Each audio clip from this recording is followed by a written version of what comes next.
and not. Placerville? I don't know that one. Yeah, Placerville's like an old mining town that like during the mid 19th century when all those gold rushes were happening in California. You don't say. It was like where the 49ers term comes from. Yeah, and then Placerville, I think it's between Sacramento and Reno. I'm pulling that out of my ass, but I don't think I'm too far off. Coloma?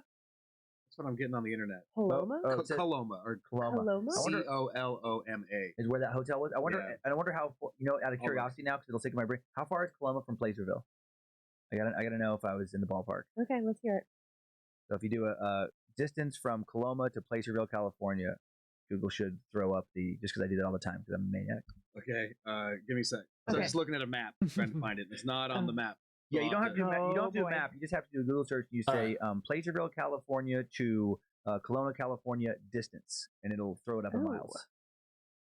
Well, I do it all the time on TimeSuck just to figure out how far one place is from another. And I did that to actually find out in the initial story how far off the coast of South Korea the Jeju Island was. I'm trying to do it on my phone. It's a 17-minute drive. Boom! 9.4 miles. Boom! If you walk, it takes longer.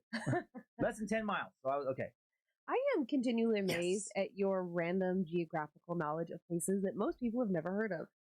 Why do you know these things? I don't know. What is wrong with you? I don't know. Or what is amazing about you? I was Marco Poloing with our friend Liz this morning, and I'm like a not as smart, less helpful Rain Man. Yes, exactly. And she said to me, she's like, "Oh, I was just I hadn't listened to TimeSuck in a couple weeks, and then I was listening to a new episode." She didn't even say which one. She goes, "I mean, Dan is his brain is so amazing." Well, I'm not just regurgitating it from memory. To be fair, on TimeSuck. Well, she knows that. Okay, yeah. No one thinks that you are. Yeah. That doesn't make you not smart. It doesn't. Nice.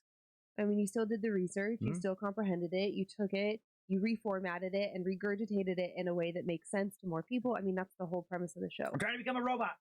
Oh. Mm-hmm. Yeah. Ooh, are we going to do robot sex? Yeah, I'll be the robot. Obviously. I'm trying to turn my brain into a robot brain. Okay. Just process information faster. Oh, okay. You get it. I get it. You're like artificial intelligence. Kind of. When are the implants coming, Elon Musk? Give me an implant. Oh, Elon. I want some upgrades. Okay. One little chips put in my head. Wouldn't it be so fun if you got to go somewhere and plug yourself in and you got updates? Yeah. I mean, you glitch cool. sometimes, which would suck. Every once in a while, I'd have you have to smack my head. I had a little glitch there for a second. They got to get the new bugs worked out. Well, you glitch anyway, so Headshot was so cute. Thank you. No, I think it works that way. Thank you, Heathen. I appreciate it. You know what I'm working on right now. In the back of the head. I really do. One time, very early on in our relationship, thank you so much, Heathen. Around. I do appreciate that, Popper. And he is always adorable, so making him something adorable was not too difficult. I think you yelled at me. Oh man! He said he was going to take a nap reaction, and then I think he said before we hung out.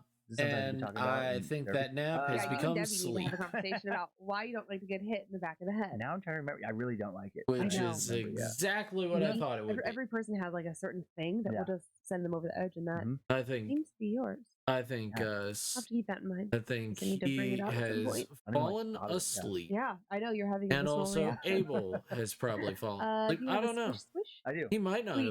Oh yeah, I put the red one there because I felt like we were in the holiday season. He might just be doing shit. Green Layla. I was going to play some games tonight. Whoa. Well, I should be sleeping now. Never mind. I was really thinking about the colors. It's a really good color red. I'm sorry, Heben. Well, then go back to bed. I have. I've just noticing her. Go snuggle. How's her sniff? Good. She's good. That's a solid smelling Layla. Go snuggle. Get snuggly in bed. Do you call her like Rayla, like Red Layla? Or does she have a special name? Like Layla, Trayla. Rayla. I like Rayla. God, that's a good one. Rayla sounds like a dancer. Okay. Well, now you've taken it somewhere else. As you are. What? Just like a ballroom dancer, I meant. Somebody does like salsa and things and foxtrots and stuff. The foxtrot.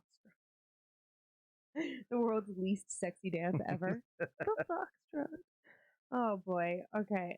Well, for our very first story on the fan side, we are going to go on a little drive, and we're going to explore an abandoned barn. Snuggly in bed. Cool. Yeah, very cool, very bizarre story. You are just being snuggly. Growing up where you did, I imagine that you probably didn't do stuff like this. Like my friends and I would just get in the car and drive.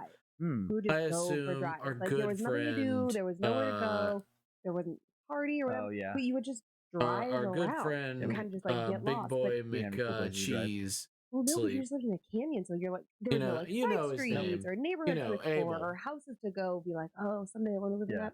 Big house good boy Nix, who fell the fuck asleep.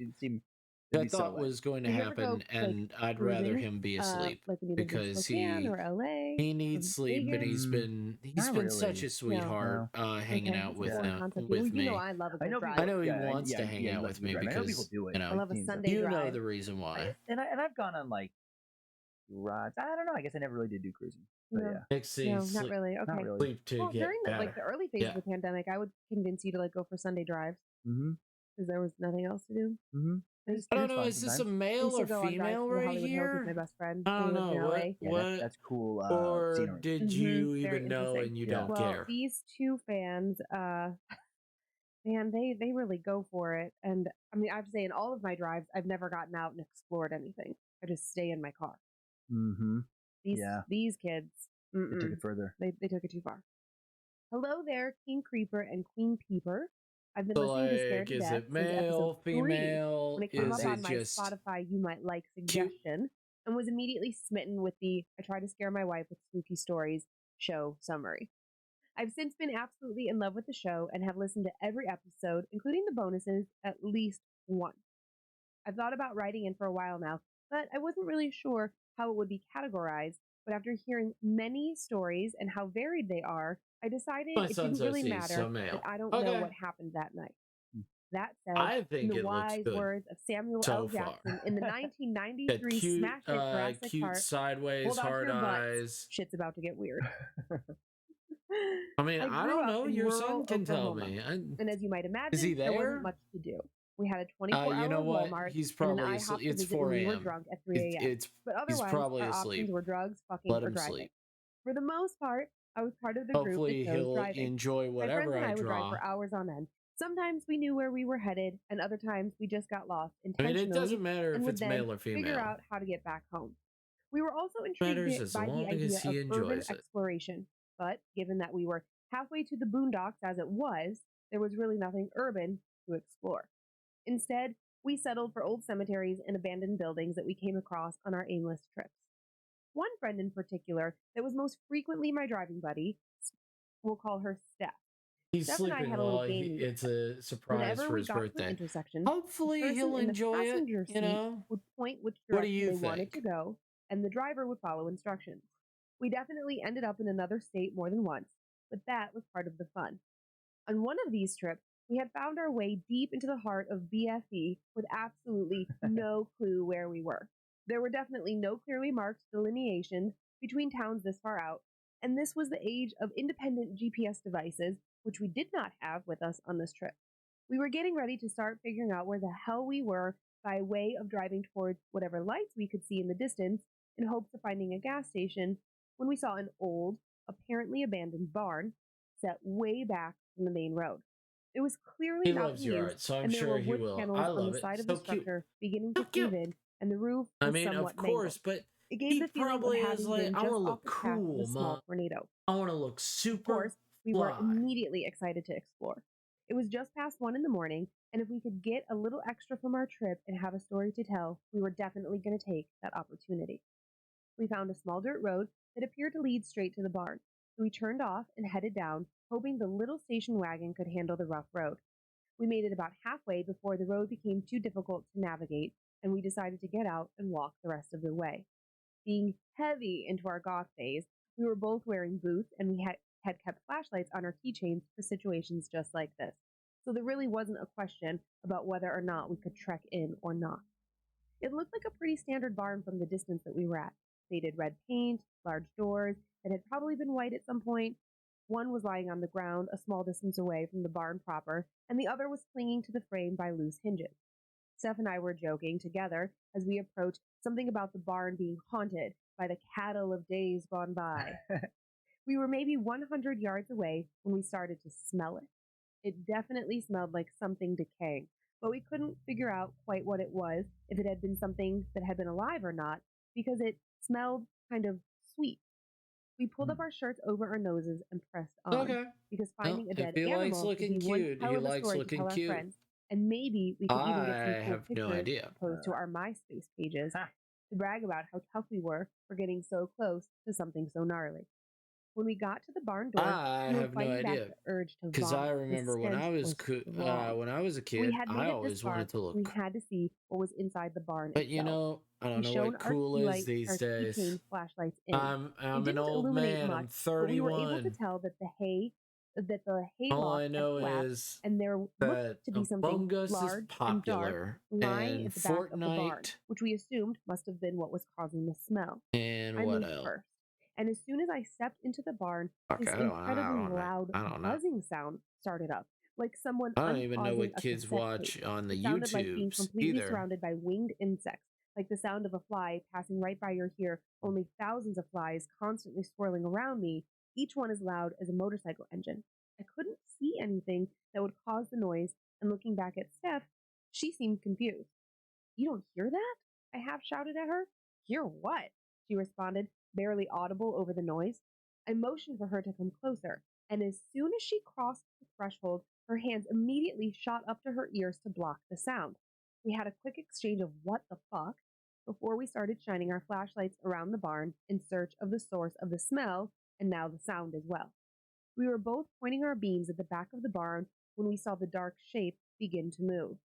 It looked like it was almost boiling. It's always those dark shapes, isn't it? The only way I can describe it is that it looked like it's it was always those dark damn shapes. I don't know what it was in the background. It looked like a bull standing on its hind legs, pitch black and covered in flies.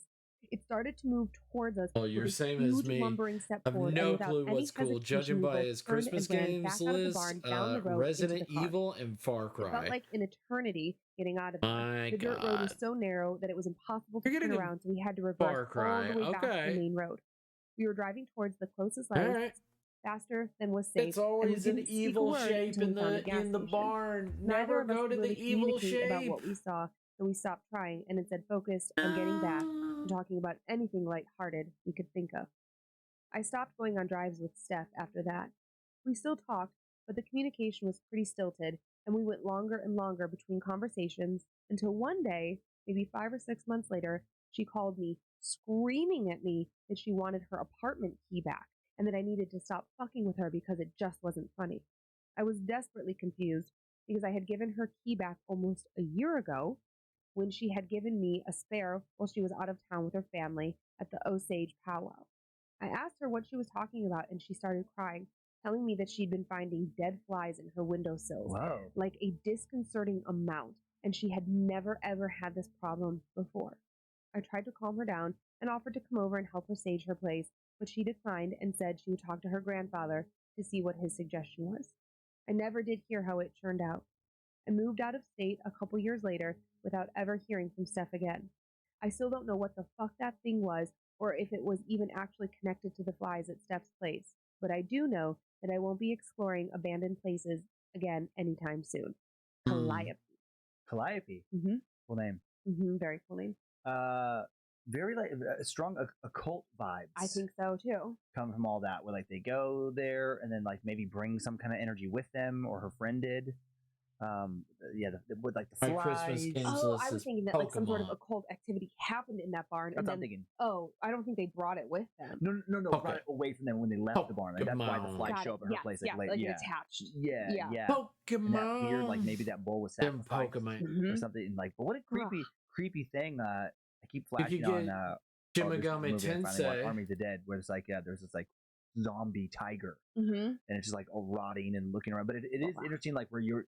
At least I'm used to seeing like zombie people or images of like rotten people, but it's weird how different it feels when it's like a bull. Like if you walk and there's like some rotting bull walking around or something. I don't know. That's I can't think of another story where that animal comes up in that way. That's interesting. No, and it doesn't sound like they know for sure if that's even what it was. Right, just what you kind of thought in the moment. Yeah, this moment. The scariest part, honestly, for me was the sound.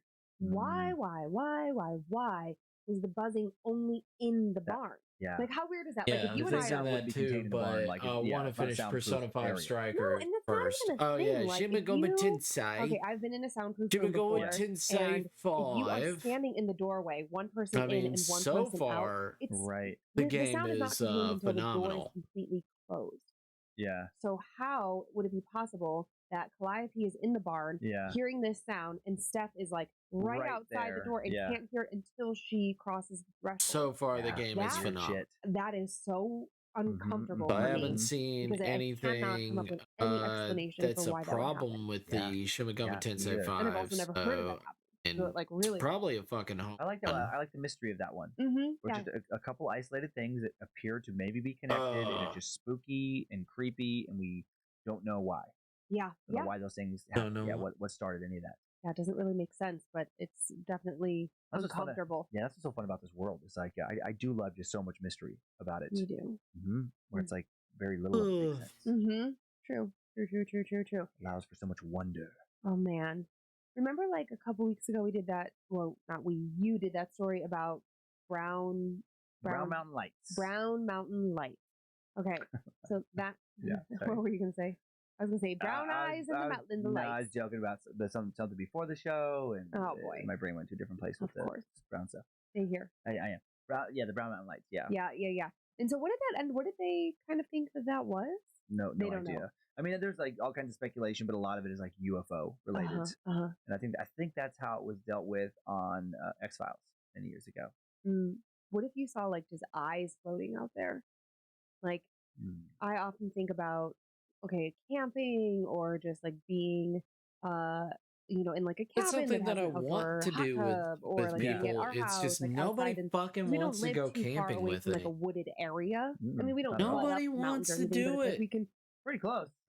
Yeah. But like, it's nobody wants to go out there and camp with me. Everybody is like, I don't want to fucking camp. Yeah, the glowing eyes thing. But like, their eyes don't glow. Well, they don't camping glow, is fun. But I will say Animal Eyes, it is so creepy that way because of any light, like the light refracting back off of them, it gives them a glow-like appearance, which is spooky. Like when you're driving down like a dark highway at night and you got your, especially your high beams on, and all of a sudden like a deer looks your way, it does look like their eyes glow, just like the light coming, like reflecting back off their eyes.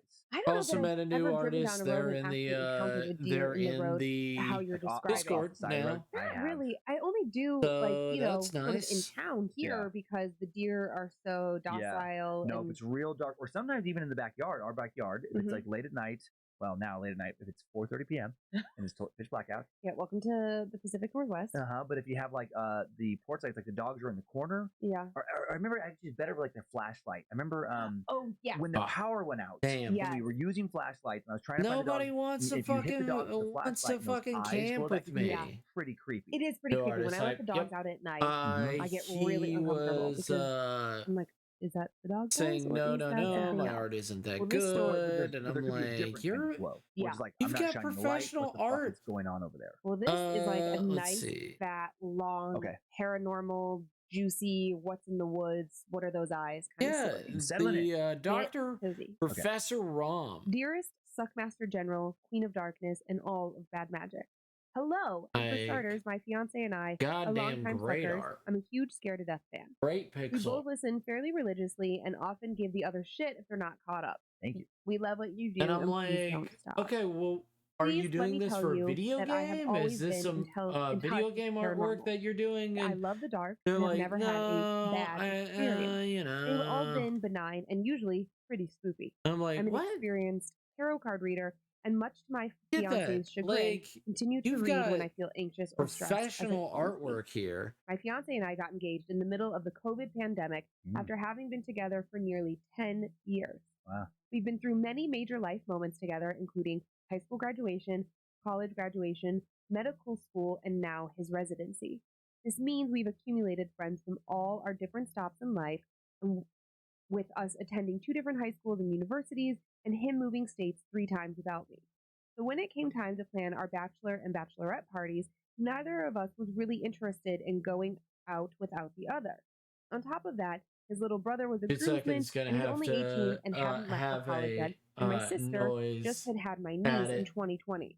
So to say the least, most of the bridal party wasn't interested in anything traditional and couldn't go away for a very long time. I guess that's what you meant. And that was fine with my girls and I. We went on a long girls' weekend trip for some light hiking and relaxing. But Jeff wasn't, we wanted to go on a long girls' weekend for hiking and relaxing. But Jeff wasn't interested in anything like that. He told his best friend Dan that all he wanted to do was to get some of our favorite people to a cabin in the mountains and drink to our heart's content. So they booked a VRBO, called a bunch of friends, and invited all the wives. There were 2 couples, Jeff and Sarah, Chris and Haley, a single female friend that we've had forever, Kathy, and Dan, whose girlfriend decided not to come. We stocked up on liquor, brought a bunch of card games, grabbed those flying in, and hit the road to the mountains in northwestern Georgia. Everything was great. The cabin was awesome, even if the drive gave this Florida girl some serious heebie-jeebies, some scary curves and hills that go up yonder. It was 3 stories with you entering, the cabin was 3 stories with you entering on the main level, which was full of windows with no shades. The kitchen, dining room, 1 bedroom, and bathroom were all there. Upstairs were 2 bedroom bathroom combos, and in the basement was another bedroom bathroom with a lounge area complete with a pool table and bar. There were outdoor decks on all 3 levels, and the one off the basement included a working hot tub. We had decided to make the downstairs our hub since it had the bar, pool table, and hot tub. What else do a bunch of young whippersnappers like us need? That first night, we started drinking pretty early, ate pizza, hung out, and generally just had a good time. At some point, Jeff looked at me and said, "Let's go in the hot tub," and I was all for it. It was not late by any means, about 8 p.m. or so, which made the woods surrounding the cabin gray in the evening light. It was peaceful and quiet, but in the way that the woods should have been alive with noise, but in the way the woods should be alive with noise, but nothing man-made. We hop up and keep drinking as we get into the hot tub. Everyone's getting along and there's no drama. I find myself staring at the swirling water in the hot tub, which makes me realize I am drunk. No, wait. I'm whatever you are when you're beyond drunk. I've been memorized by the hot tub for who knows how long enough for the woods to go dark. Now, mind you, the only light we have is from the naked bulb on the side of the house. Yeah. And the hot tub lights don't work. And there's nothing around us to throw any glow. I glance up from the water. It's really something, I gotta tell you. And realize that not only is it dark, but the woods have gone silent. There's literally no sound coming from them. Which is odd, what happens. Maybe we've just been super loud and I haven't noticed. I force myself to tune into whatever the others are saying, which is also sounding like nonsense. Then the woods just stopped. Getting out and drying off. No, that's not scary. Like, I've noticed that multiple times throughout my life. And like, I've noticed it a lot of times. And it just, sometimes the woods will just go quiet. Sometimes the woods will just be quiet. It'll just be quiet, and there's not like any big major thing that'll happen. Like, nothing's there, nothing like, no. Sometimes the woods get quiet, and people are like, yeah, it just gets quiet and still sometimes. Sometimes things aren't out there, and it's just quiet. I like it here. The water is pretty.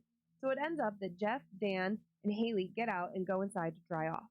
This all makes the hot tub much quieter than before. I can now distinctly tell that there is absolutely no sound coming from the woods. I move as quietly as I can, closer to our friends, so many other times. They both look at me crazy, and in normal, loud, drunk people fashion, they shout, "What? Hear what? It's so quiet." At this point, I'm fixing to brush it off as us being super loud, except when I glance around in the woods, I begin to get the chills. The hair on the back of my neck stands up, and I start to feel really creeped out. I grab Chris's arm, and he looks at me like I've lost my mind. Sometimes why are your eyes so things big, and why are your hands scary? So cold? Let's remember that I'm sitting in a 102-degree hot tub, and it's the middle of summer. There's no way my hands should be cold. At this point, I'm shivering, and Jeff comes back outside to see if we want to come in. I reach out for his hands and he hisses when I touch him. Babe, your hands are like ice. He's staring at me as though he's seen a ghost. You're shivering. What the heck? He leans over to check the temperature of the hot tub, and I look behind him into the woods, and I swear I saw a pair of bright yellow eyes staring at me. When Jeff stands back up, I just point to that spot and say, eyes. I'm still shivering, my hands are freezing, and I still feel like something is watching us. I've also decided I am completely when you're sober that at this drunk, point. He things turns can to me sound quieter and says, than they are. I didn't see anything, baby. Also, she could have just gone into I'm prepared shock. to shrug it all off, and my Your intuition body will do that sometimes. That there is something out there, but hey, maybe he's right. Your body can go into shock when you're drunk and you're not getting enough. The heat is all going to certain places. And also, if you keep your fucking hands outside of the hot tub, probably don't notice the fucking breeze that's cooling them off, and it feels like they're colder than they actually are. It's very... This story is dumb. This story is very dumb. Like this one, like the other ones, I've been like, oh my gosh, what could it have been? This one, I'm like, oh my god, I can't believe you're a medical fucking student. You're a medical student and you don't know these basic things. But also, I've met idiot medical students all the time. That's not very fair. But like, I can't believe it. How could they have? What could have happened there and stuff like that? It's like, you mean basic fucking science? Your hands that are not touching the hot water are gonna feel much colder? That you should have tried touching your face. Oh my god, your fucking face is so much colder. Whoa. Holy shit. No way. His face could have been just as cold. That's why they warn you not to go swimming or into a hot tub when you're, because they affect your body different. Yeah, exactly. It's dangerous. These fucking medical students are fucking idiots.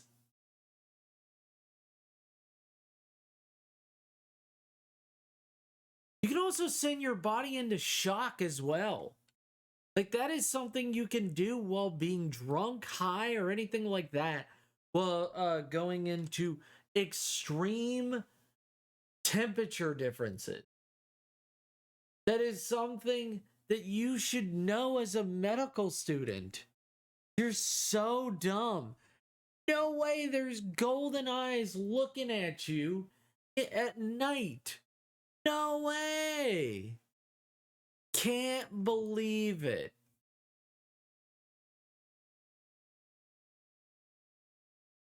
I'm sorry, Heaven. I have ruined the story. I'm so sorry. Maybe I'm so sorry. Chris and Kathy get out of the hot tub, and Jeff goes inside to grab me a towel. Let's see if there's anything scary. I butts up to the railing that leads into the woods, close my eyes, and sigh. It's still so silent in the woods, and I shiver again. The door to the basement opens, and I stretch, opening my eyes, preparing to get out.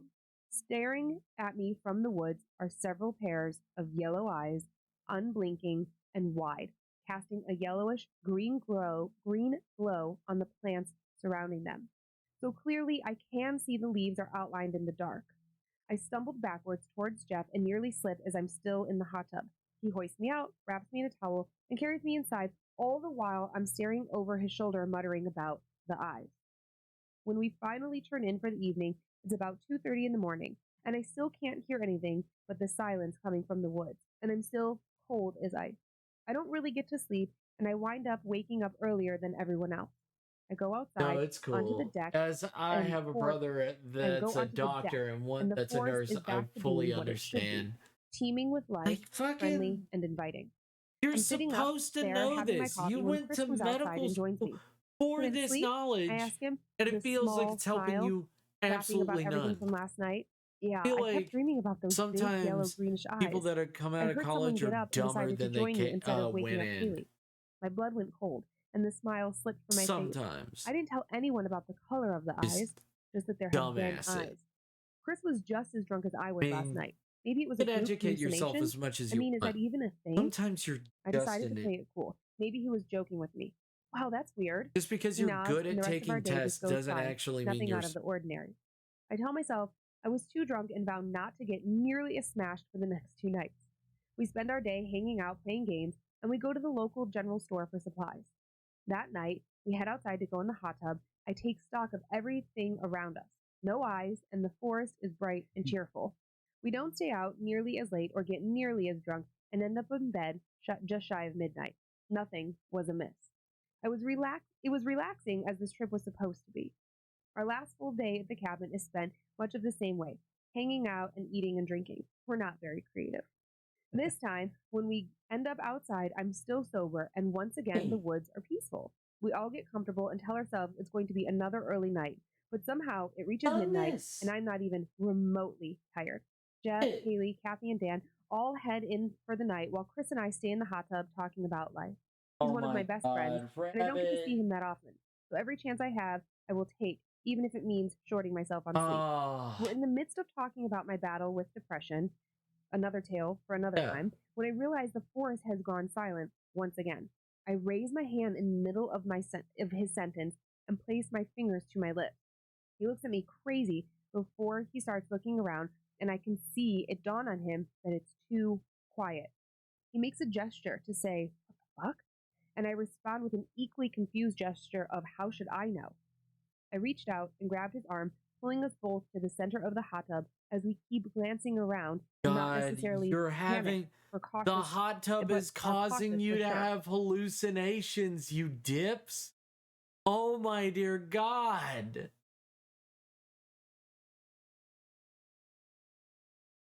It's quieter than it's ever been. Maybe because the hot tub is literally too loud. You idiots. Maybe because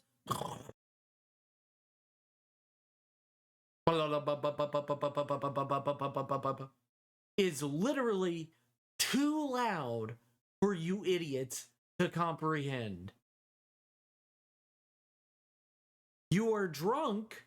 You literally stated, "I'm drunk, and also I am in the hot tub again." Oh man. You are working yourself up while drunk. We changed the story as this one is annoying me. I'm annoying you. I'm sorry. I'm sorry.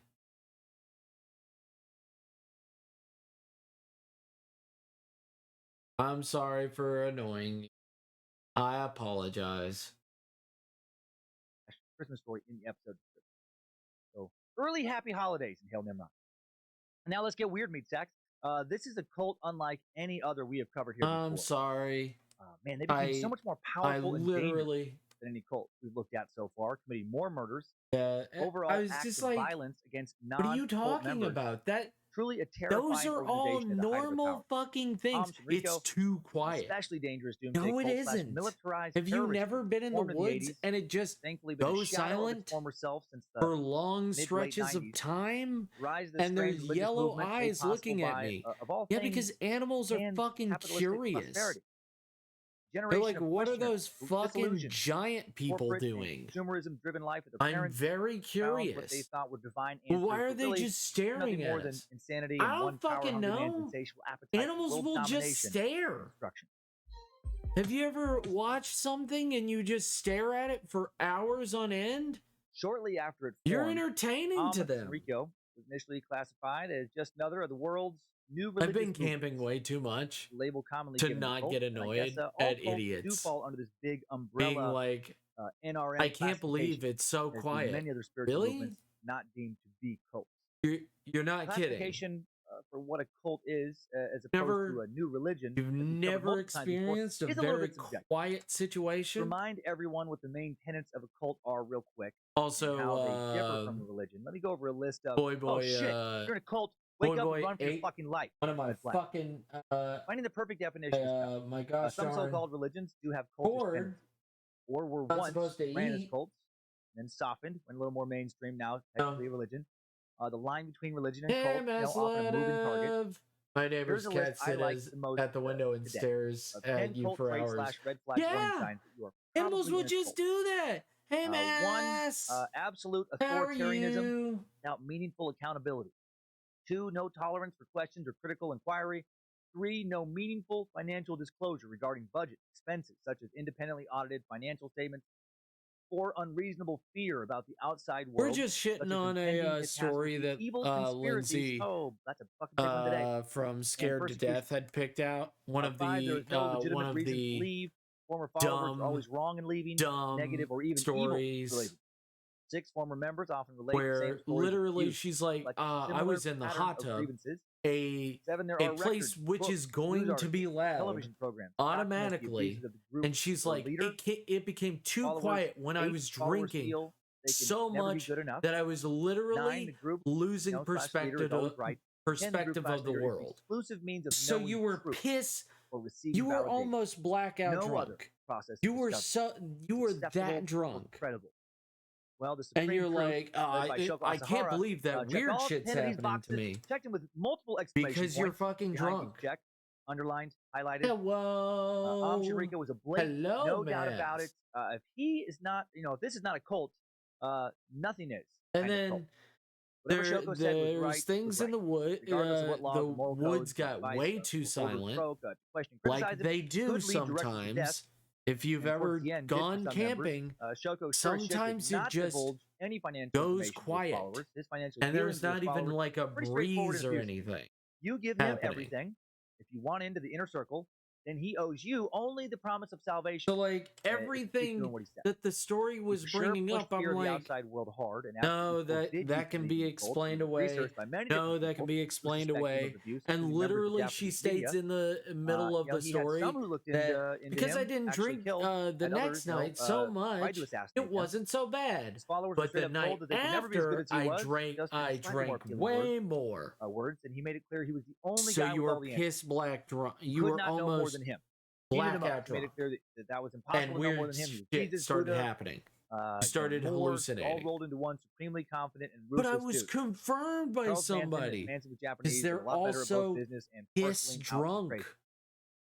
They're also as drunk as your ass. One of them, and also again, and you're hysterical. And NRM is a term for all the new religions. So yeah, I'm doing commissions right now. Like in the recent, I'm doing commissions right now. These are most often offshoots of the big 5 ancient religions: Christianity, and also Islam, they're both Judaism, medical Hinduism, students. Buddhism. Would borrow theology from several of these religions. To incorporate tenets of Indian Buddhism. Really lets you know exactly how I'm like, just because you're fucking medical doesn't mean you're smart. It seems. Seems you're just as likely to make fucking stupid decisions as everybody else. If there was an idea floating out there that he felt he could steal and use to manipulate his followers into doing, this or that, he would take it. Didn't seem to care where it came from. I love the cute head. All NRMs have shared traits. There's new, innovative religions that tend to start as a reaction to something going on in the modern world. I'm just shit talking that story. Does not care for.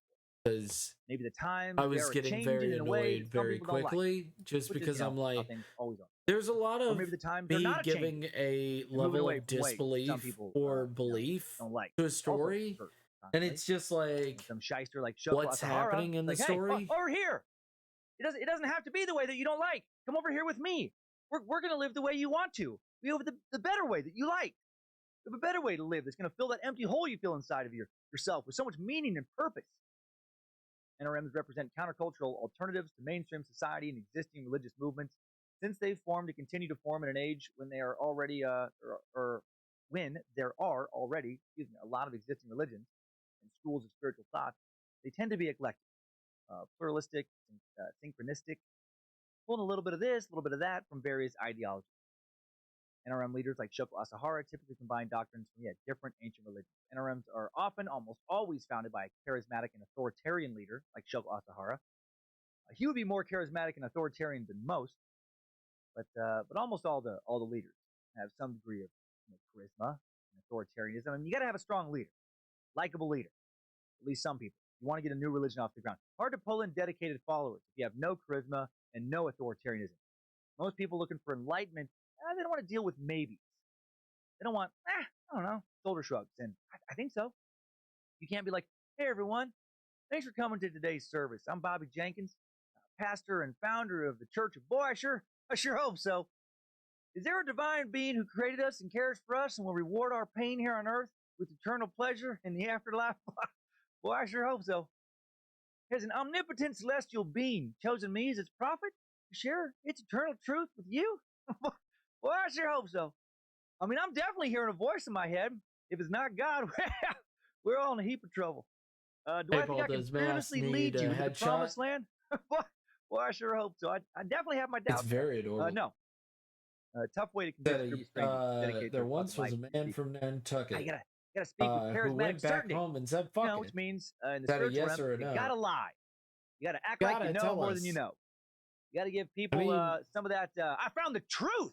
I'm doing commissions. I cannot wait to share it with you. Commission works right now. Oh, you have come to the right place. God loves you, and God has chosen me to give you the answers that you seek. It's real. Oh, you're showing up here today with no accident. Oh, no, boy. I gotta say you to me for your salvation. No fucking doubt about it. Fuck yeah, bro. Those two. You gotta have, like an asshole. Powered. Followers of NRMs tend to believe their charismatic leader / founder has special powers or insights. Cause that's fun to believe. It's fun to think that your leader is some kind of avenger or some shit. I mean, who doesn't like a powerful seeming leader? Think about all the dictators in world history, right? They projected strength, pounded their fists, spoke with authority, so they must know what they're talking about. They're yelling it. Such a base caveman instinct to crave that, primal strength, powerful voice, solid posture, the appearance of good health. Not too many sickly, soft-spoken people that become dictators or cult leaders, right? Like, I literally can't think of one, like, fucking anemic, just spindly little guy, little tiny guy with like a, hey guys, let's go get him. Come on. Come on, let's follow me. like they're, right? Like they're primal to crave that strength. So they have that. NRMs are often highly organized. It's competitive. Competitive religious market out there now. Much more than it used to be. Harder than ever to be a market disruptor in the world of religion. And their leaders often demand a large amount of loyalty from their followers. Gotta stay away from the other brands. In the second half of the 20th century, many merging NRMs shot up and thrived around the globe in a direct response to a surge in capitalism and the pressures of materialism that can accompany such a surge. That struck me as strange when I first read it. I was like, is that right? But then it made total sense the more I thought about it. Think about all the compound-loving counterculture cults. That's an unintentional tongue twister there. That we've sucked here before. The People's Temple with Jim Jones, the Branch Davidians with David Koresh, the Source family with Father Yod, Manson family, so many others. Followers were not in those cults for the money. They weren't in it for the fancy cars and lakefront homes. Their leaders often were. Not the followers. Followers were in it for spiritual riches, often at odds, at least in their minds, with material wealth around them. They didn't want the parents' 9 to 5s and fuck it to means means do it. So Master Ludovson, go pick you with light gun as a headshot. Away from what they felt were the trappings of the 9 to 5. You could just send me money. Married, get a quote unquote you know that, job. right? You get the house with the white picket fence, 2 cars and a boat. You have 2 kids. They don't want to be a slave to a 30-year mortgage. They want to live free, man. Come on, man. I'm just living free. No more money. enslavement to consumerism. Then eventually. It's very sweet of you, though. In the 1980s, a lot of people in Japan were loving the trappings of the corporate world and getting materialistically wealthy. Japan's economy had become one of the biggest on earth. It had grown at a preposterous and unprecedented rate since the end of World War II. World War II had left Japan devastated. It lost the war, been firebombed, had atomic bombs, devastate 2 of their major cities. Between 2.6 million and 3.1 million people died. But because others get something nice from it too, and you get money. Pushed on, they reinvented their country. Following the war, their economic recovery was so rapid and sustained, it was called the Japanese miracle. Their economy expanded rapidly from 1946 all the way until 1992 when it finally cooled off for a bit. More jobs, more goods, better goods. With a lot of economic prosperity came a lot of consumerism. Wealth became more important to many than spirituality. Working long hours at the office, that was a badge of honor. You were making Japan strong. You were. Japanese national pride, based largely on military might in the first half of the 20th century. And when World War II defeat dealt the nation a huge morale blow, like really a hard punch in the gut, cultural focus shifted to industrialization. Before the war, Japan had expanded rapidly from 1895 till 1942 with, conquest, with various colonial acquisitions taken in numerous military conquests. The Empire of Japan, one of the largest empires in history. It included colonies in Manchuria, China, Indonesia, Philippines, Malaysia, Papua New Guinea, Indochina, Burma, many Pacific islands. And then they lost it all. They only retained their original pre-1895 national boundaries following the war. I mean, World War II, they fucking lost their asses. Then came massive disarmament sanctions. From 1945 to 1952, the whole nation was basically on probation. Roughly 1 million Allied soldiers, led by the U.S., would essentially babysit Japan. So they loved that, right? Made sure they didn't rebuild their military, try anything funny. They were supervised. Also, 1947, they were pressured into and did you get a Rooney dance as well? 9, where Japan formally renounces its sovereign right of belligerency my own dance, and aims at an international but I've got to make comic book. I have to make comic book before I make a dancing. Armed forces with it war looks potential nice. Not it allowed looks to be nice. maintained. I would love a dancing and now emote, only allowed to maintain a defensive in all honesty, I need to slightly amended in recent work years, on myself. When the Constitution was amended in 2014, but still, I need to work on things that I want. Back in the 1980s, without a chance in hell at making another go, and also I need to make the bar as well for the as well. Holy shit, they do a fucking amazing job, like an unprecedented job. By the 80s, Japan was exporting a shit ton of tech all around the world, incredibly popular vehicles like Toyotas, Hondas, semiconductors. I gotta work on the bar overlay. Like, so many different video recorders. Gotta make that work. Sony Walkman. Walkman was a huge deal. That was my most prized possession in 6th grade. Holy shit, I was proud to have a Walkman. Maybe tied with my Nintendo. The Discman that followed, another prized Japanese possession. Toshiba, Panasonic, Fujitsu, and more. So much awesome tech was flying out of Japan.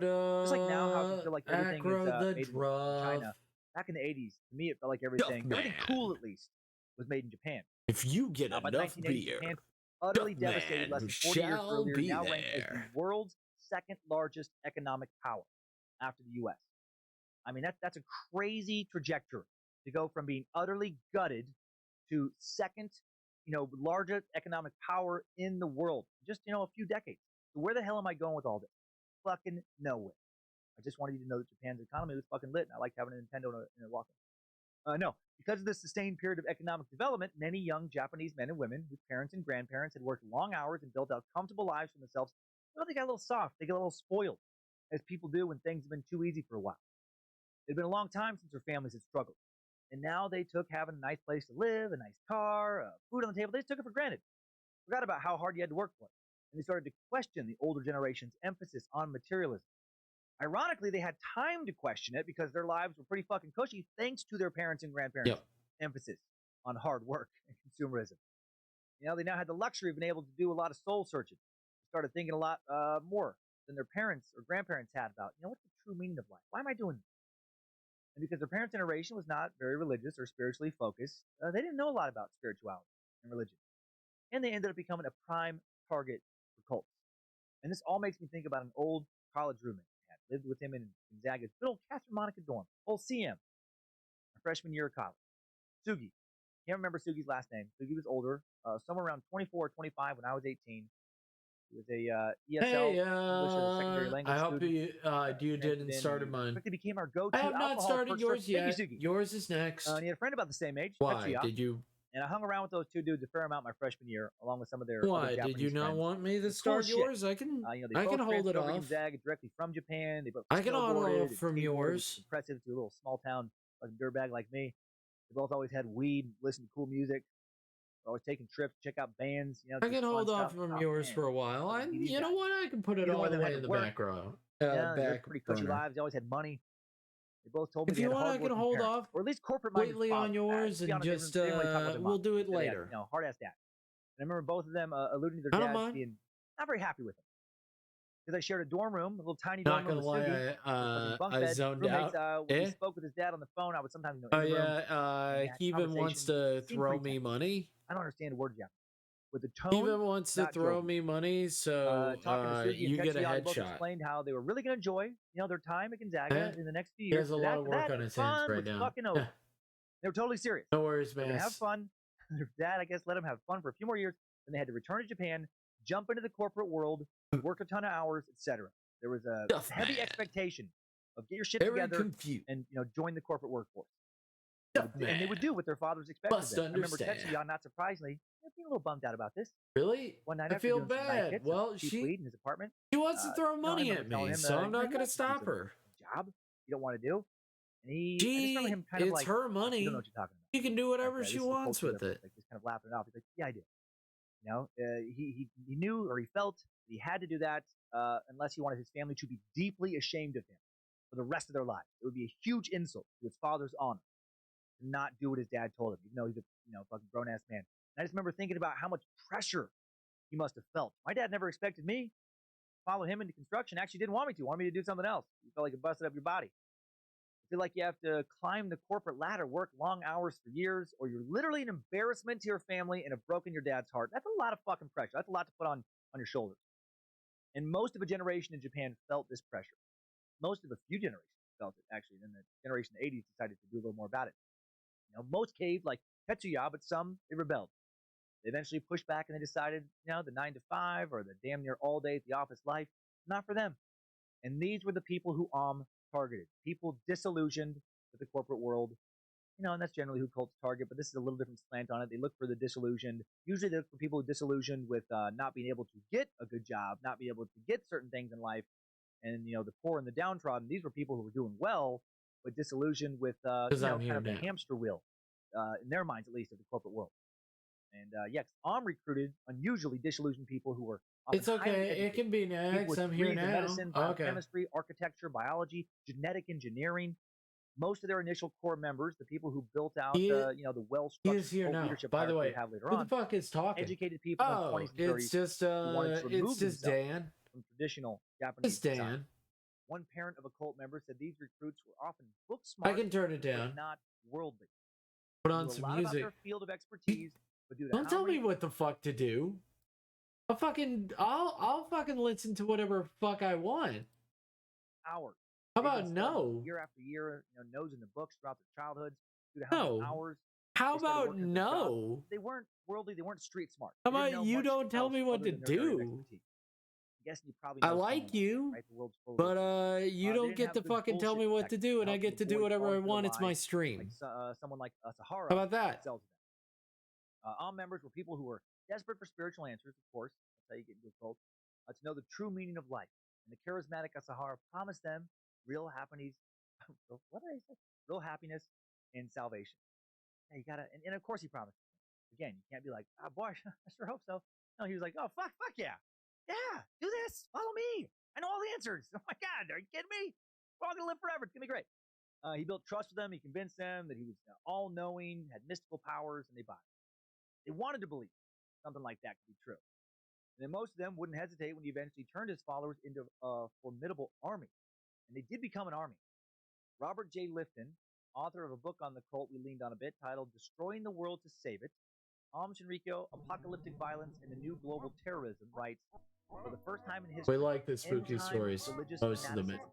Allied itself with weapons capable of destroying the world, and a group embarked on the mad project of doing. This is it's just talking about a cult in Japan, which is something that I had never known about.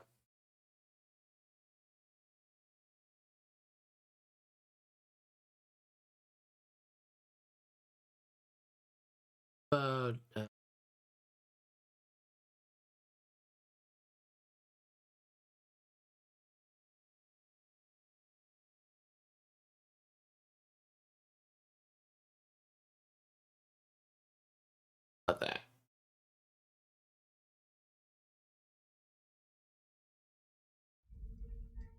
That woman is in.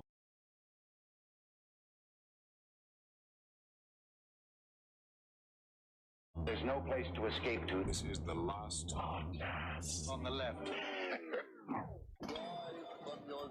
That's when the cannibalism started. There's a good scary podcast on Spotify that I listen to at night. Quite nice. I think the podcast is called Dr. No Sleep. What a fucking waste of everybody's time. I agree, she was a lie. Do you know that she never actually helped out the poor? That whole thing was just a money funneling operation. They laundered all the cash.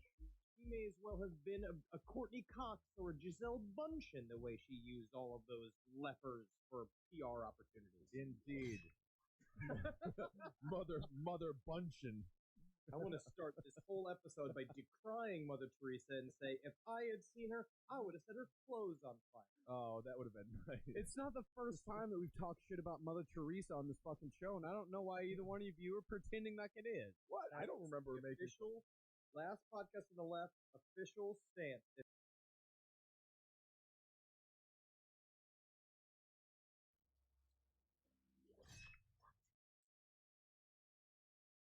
$10,000? You were f***ing with me, right?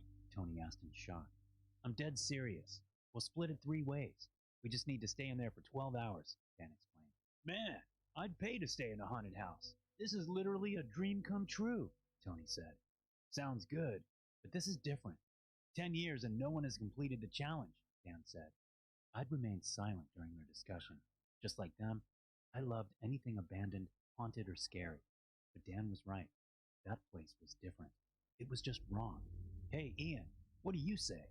Dan asked. I don't know. Come on, are you actually scared? He asked. I just think it's strange. The challenge has been out for 10 years, and no one has managed to get through the night. Some even suffered mental breakdowns, and allegedly suffered mental breakdowns, Dan clarified, cutting me off. $10,000, man. Come on. Dan was a hard guy to say no to, and with the additional prize money, it was a challenge we seemed destined to take upon ourselves. The 3 of us, just barely out of high school, which literally meant that sum would literally change all our lives. At no point would the front doors be locked. We'd be free to leave at any point, forfeiting the challenge. To win, we'd have to stay inside from 6 in the evening to 6 in the morning.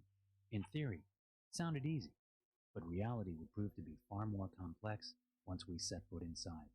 You're the next ones? An elderly man asked as we waited in front of the main gate. He looked worn out, tired from the stress brought upon by years of an uneasy life. Yeah, we're here for the challenge, Dan said. You're just kids.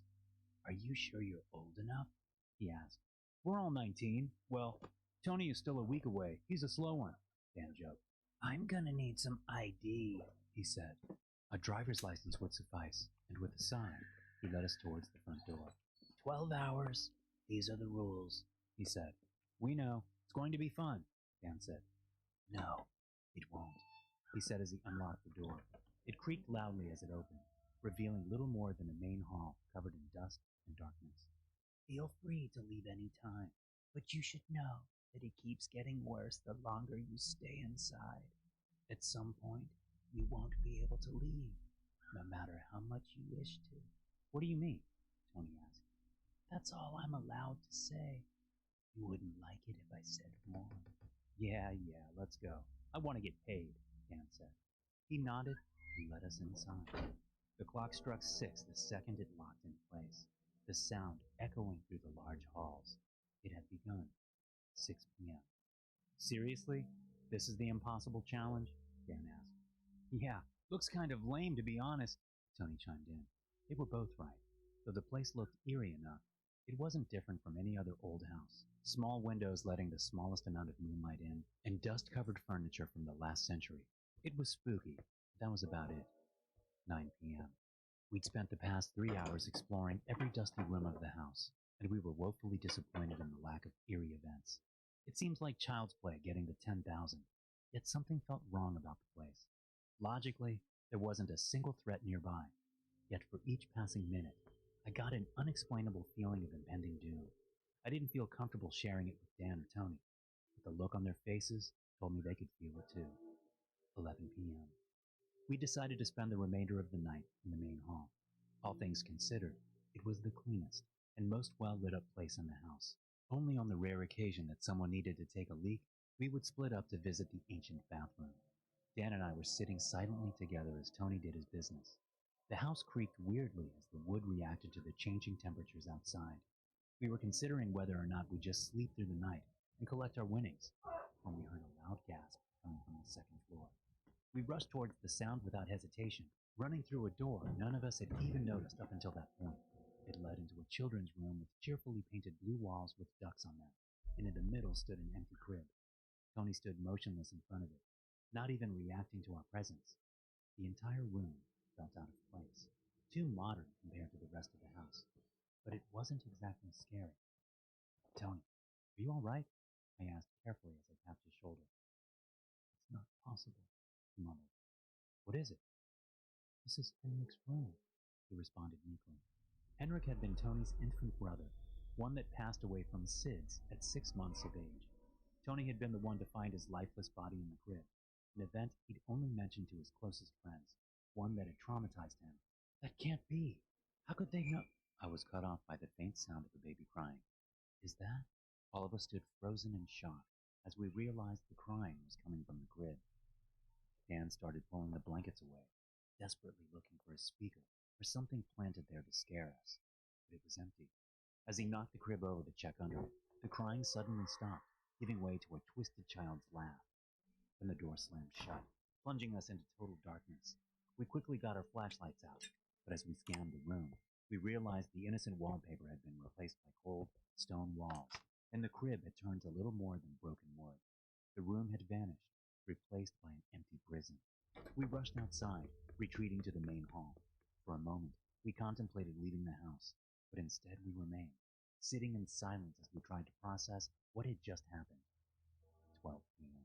So, are we going to talk about what happened in that room? Dan finally said after an eternity of silence. Tony didn't respond. He just sat motionless in a corner, staring out into the room. It was a trick, right? I asked. Of course. But how did those f***ers know how to perfectly recreate that room? Who told them? Dan asked. It was a question none of us could answer, but Dan wouldn't let it go that easily. I'm going to check the room out, look for recording devices, speakers, and so on. I joined him, but Tony remained almost catatonic in his corner. I should have stayed with him, but a part of me believed it would help if we could confirm it was all just an illusion. Dan and I walked back up to the second floor, searching for the door that hid the nightmare, but it was gone. We inspected the wall from top to bottom, looking for any cracks in the facade, but the cracked paint and panes of wood showed no sign of hiding the door. By all means, it was as if the door never existed. As we returned to the main hall, Tony was missing too. Did he leave? Dan asked. Just like that, without saying anything? I asked back. Come on, you saw how messed up he was. So, what do we do? I asked. Money or not, we should check up on him. Let's get out of here. Neither of us would admit it, but we were relieved to finally be leaving. If Tony had already left, we'd at the very least have a valid excuse. But as we pulled on the front door, it wouldn't budge an inch. We were trapped. Are you serious? Dan asked, annoyed. Let me try it, I said. As I pulled and pushed with all my force, Dan had vanished from sight. No matter how hard I tried, the door would not open. In a way, it felt as if the door was a part of the wall, a continuous part of thick wood fused together. By the time I'd finally given up, Dan returned with an axe. Where the hell did you get that? There's a small crawl space under the stairs. Stand back, he ordered. With that, he hit the door with the axe. Splinters of wood shot out in every direction, and after half a dozen hits, he'd gotten through. What the hell? Behind the door, we found little more than a solid brick wall. We're trapped? I asked. Without responding, Dan just moved over to one of the windows, pulled the curtains apart, and froze in place. Behind the curtains, we just found more bricks. In the few hours we'd spent inside, someone had boarded up every single door and window in the house. We spent the next hour desperately looking for a way out, yelling and banging in the hopes that someone would find us, but no rescue would come. Exhausted, we just collapsed in the main hall, contemplating our next move. We searched through every nook and cranny, and nothing had worked. A moment of rest would not come before the faint calls for help put us right back into a state of panic. Help me, a voice called. Was that Tony? Dan asked. I nodded. For a while, we couldn't figure out where the sound had come from. It was muted, distant. It almost sounded as if it was coming from below the floorboards, but during our entire stay, we hadn't yet found a basement. At least not until Dan stumbled upon a door none of us had seen thus far. As we stood before it, ears pressed against the old wood, we clearly heard Tony's voice coming from the other side. Don't go inside, Dan said with undeniable fear in his voice.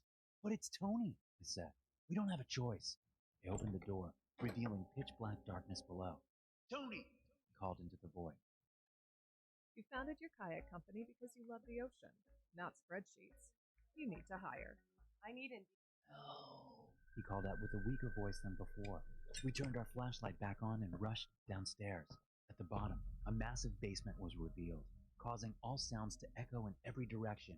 making it impossible to find out where Tony was calling from. All right. After a moment of hesitation, we spurted into the dark. That's the question, Heathen. The basement was impossibly big. Question that I asked. Even search half of it. We were long since what out else? of breath. But just before I felt my knees go weak, I heard Dan gasp in shock. "What is it?" I asked as I turned around. There he was, Tony hanging from the ceiling with his chest torn open. His body has been turned into a bloodless, hollow cavity drained from all signs of life. At first glance, I would have thought he was a doll, but his face had been permanently contorted into an expression of agony. He was dead, and he'd clearly been dead for quite some time, which begged the question, who'd been calling for help? Dan, I think, was all I managed to get out before I realized he had vanished from sight. Dan? With my old friend left missing, terror shot through my body. My mind became overwhelmed with a simple desire. Sorry, what was the question? So was I started dosing running, not even knowing where I had come from. I stumbled through the dark, You're desperate to fine. find the stairs I had come down. No, I was But it a wondering what hopeless the task, background color and I heard should be. footsteps surrounding me. At first, I assumed it was Dan, but upon calling his name, I got no response. That's when I realized just how many there were. Tiny footsteps coming from all directions, letting out ominous whispers. I kept running, going in circles until I finally saw a light. It was coming from the stairs. Just as I reached the threshold of the first step, I felt something hit me on my temple. Immediately, I could feel the blood pour down the side of my head, and the attacker was nowhere in sight. I swiftly climbed the stairs as my vision started to get blurry. My head felt numb from the hit, and as I'd gotten halfway up, the world around me went dark. As I finally awoke from my slumber, I found myself being carried away. Above me hung a perfect night sky with just a hint of orange on the horizon, making the beginning of a new day. 2 paramedics were lifting me onto a stretcher, trying to talk to me, but I was too disoriented from the hit. According to witnesses, I'd stumbled out onto the street in a hazy state. They'd all assumed I was drunk until they saw the gash on my head. The police searched the haunted house, but could find no trace of Tony or Dan. They were just gone. Something dark. He likes dark colors. Okay. To this day, no one knows what happened to Dan and Tony. And the few people I've told this story to all recommend that I seek out a therapist. But I know the truth. I just don't know how or why it all happened. As a reporter, I've experienced many things in this city that I can't explain, especially while going into the London Underground. Whispers of oh yeah, the London Underground is a great setting for like horror. Under the city. That shit. There's nothing. Police say that a majority of the old tube is not for public use, crumbling and decaying. Too dangerous, they say. And for someone like me, usually that's where my journey ends. But Randall Baker would just view that as the beginning. Randall is an urban explorer, someone who deliberately looks for the unbeaten paths and the forgotten streets that lead nowhere. The moment I interviewed him, I knew he was special. To him, these places were not just historical, they were personal. He had been to a dozen or more of them. So you're going to keep this all confidential, yeah? He asked me when I started the recording. Your voice can be altered, and I can change your name in the papers, I told him. Truthfully, I didn't see anyone coming after him just because he went into the dark, forgotten parts of the city. But Randall was convinced that some in London wanted to keep the secrets of the underground hidden. There have been several times that armed forces stopped us from going any further. Almost makes you feel that they are hiding something, yeah? They just don't want to keep finding dead bodies. Then Randall had a bloody brilliant idea. But it really doesn't do any good to sit it's a horror here story. And gab about it all day. The viewers need to have a first-hand account of this, and you can't do that unless you go down there, he told me. I was hesitant. I knew anything that he was interested in exploring would be considered highly illegal. I could get in trouble for publishing anything related to it. But that fire of curiosity was hard to quench. The more he talked, the more interested in these secluded corners of London I became. It's like so we agreed to meet that same night Stephen King around 11 at one of the less abandoned stations. According to Randall, from there, we could dive into the bones of the city and find something new together. Do you mean this will be a part of the underground that you have never explored before? I asked. That's what makes it exciting. There are places just under our feet that haven't had people in them for centuries. Think of what we can But you gotta sift through all of it. You gotta sift through like a lot of that. All of them insisted on fake names, Mac and his wife Jules. And like running out of milk and poured cereal. That's scary. All of them looked like how I imagined. That's true horror, right? Covered in tattoos and defiant toward the world. All eager to see what was beneath. You sure this reporter can handle the bunkers below? Mac asked, sizing me up. I was about to ask you the same, I told him. The larger man laughed and gathered up supplies, commenting, You should do just fine, boy. Randall instructed all of us to use the glow sticks as a source of illumination as we crawled under the steps of the abandoned platform to a sewer tunnel below, and from there it was pitch-black darkness.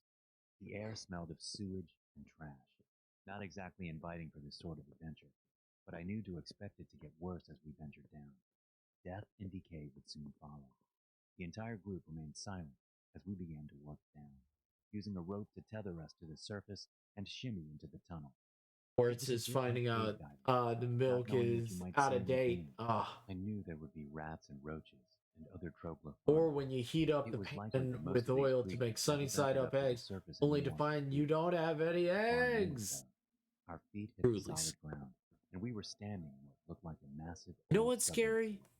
Which way? You set up the pan. He had an You're setting up the pan. 1930s. Slowly, but were actually still in use, and he said, you're making it just right. You got to get the oil right. You got to get it heated up a little bit. You go in and you have some eggs. The graffiti just was still pretty grab 2 eggs. But it's still then you go over and you're hearing the grease. And when you close the fridge, to a lower mining facility, grease stops. This is where the good don't hear it anymore. Boy. I didn't know. You look over, but complied. And the pan that you had just greased up and everything, and I actually wondered no longer sizzling. Randall stopped just a few no oil in that pan, nothing. I've hit something solid. And it's now 2 hours later. Used their glow sticks. Let him inspect. Sure enough, it was. And the eggs that are in your hand are no longer cold. What do you suppose is on the other side? Jules asked. Randall took out what seemed like a stick of dynamite. And you're just standing there. Mischievously. Only one way to find out, he said.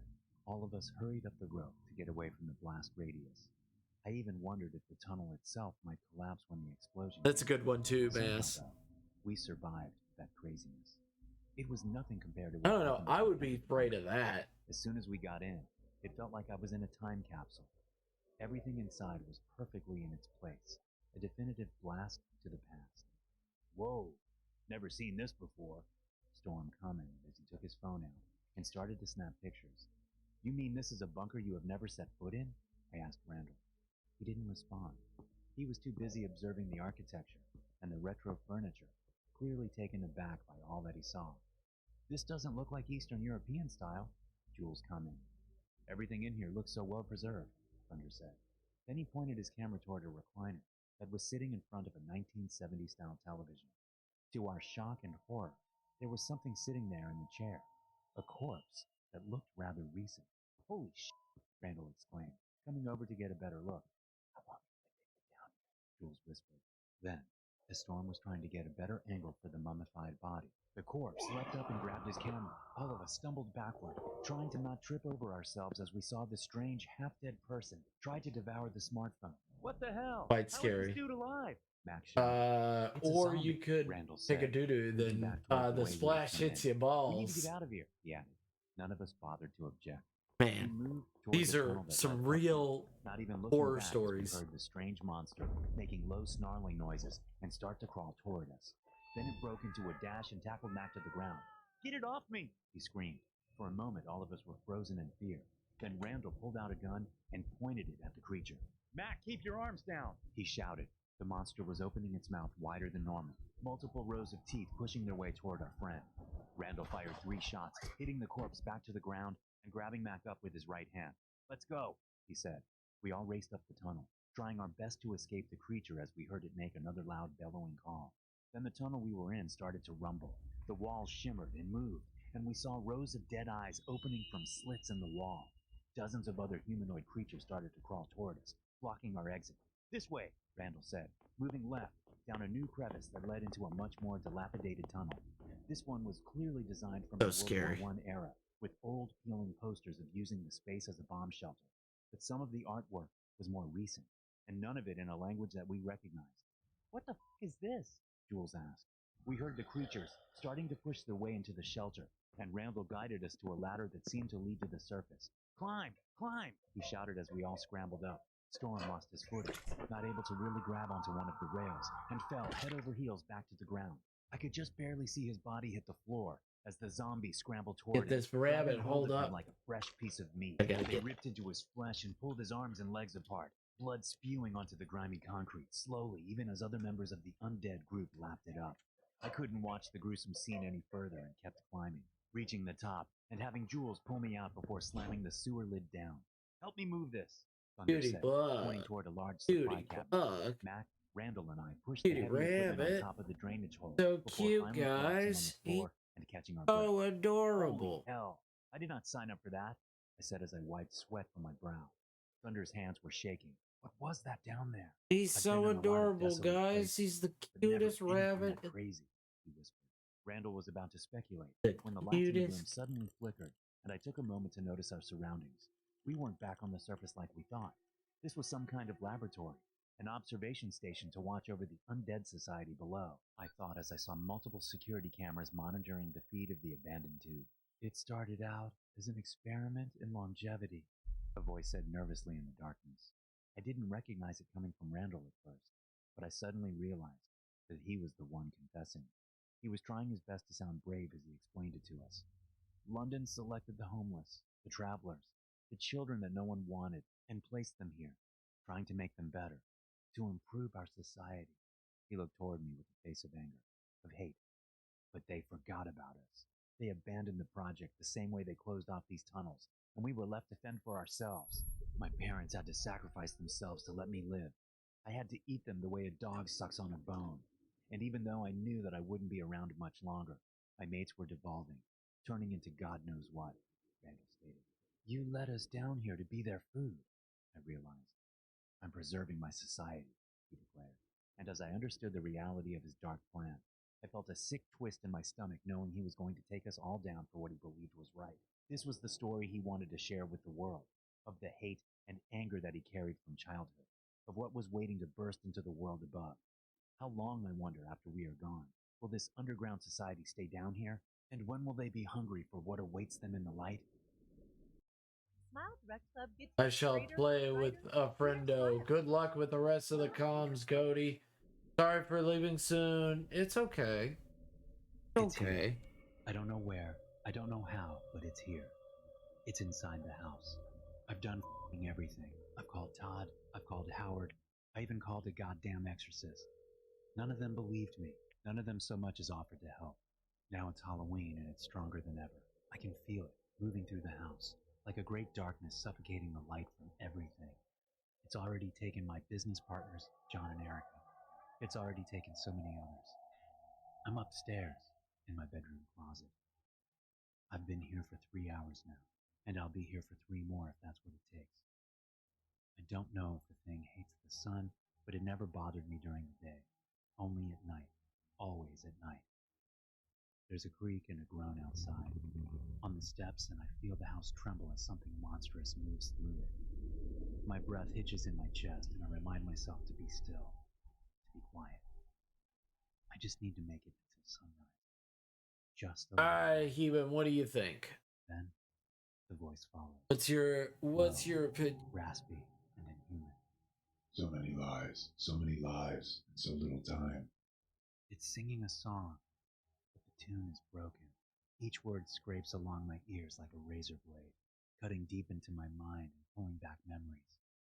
It sang before it took John. It was only a single word then. Coming. It had hummed, and we had all just thought we were hearing things. Now John's everywhere. There are pieces of him littered throughout the house, fingers and toes, and intestines and eyes. I weep silently into my hands, and I can smell John's blood on them. I can hear his screams. I can taste my cowardice for not doing more to help him, for not even trying. Oh, how good it'll feel to finally go. The thing sings. I wince in pain at every word. God damn, it hurts to listen to it. Warmth flows from my ears, and I realize they're bleeding. Just one more, and then the song ends. I gasp in agony as more memories tear themselves from my mind. Erica, Her and I had separated in the panic of John's death. I had run up here, trying to call the police, but my phone was haywire. That's when I heard it come for her in the basement. The house creaked and groaned with the creature's every step. One more will do. It had sung, descending the basement stairs. One more makes two. I only heard her scream for a moment, and then it faded to silence. Until the thing laughed. Guttural and monstrous. It echoed throughout the house, shaking the foundations and rattling the old wood. I'm loving it. It's heckin' cute. It's kind of devilish, but it's also adorable. It's also quite adorable. All right, darker colors. Its every movement. It passes Select. The house with tremors of violence. Just one more. Sings again. And then the song ends. It's outside the bedroom now, and my ears are bleeding badly. I can't take it anymore. I can't take the sound. I clamp my eyes shut, trying to ignore the agony of its voice, trying to ignore the panic rioting in my body. The floorboards creak outside the closet, and I smell something rotten, vile, and grotesque. Something dead. There's a low groan as the closet door slides open. Looky, looky. It sings, discordant, tuneless. Wouldn't you like to see something spooky? I don't look. Agony tears through my eyes. They're being split open from the inside out, and blood is pouring from my head in a river down my jaw. I whimper, and something leans close to me. The smell of rot is nearly unbearable now, and I gag and retch, but I refuse to open my eyes. I can't. If I see it, then it's real. If I see it, then I die. Something grips my wrist, something cold and damp and loose with flesh.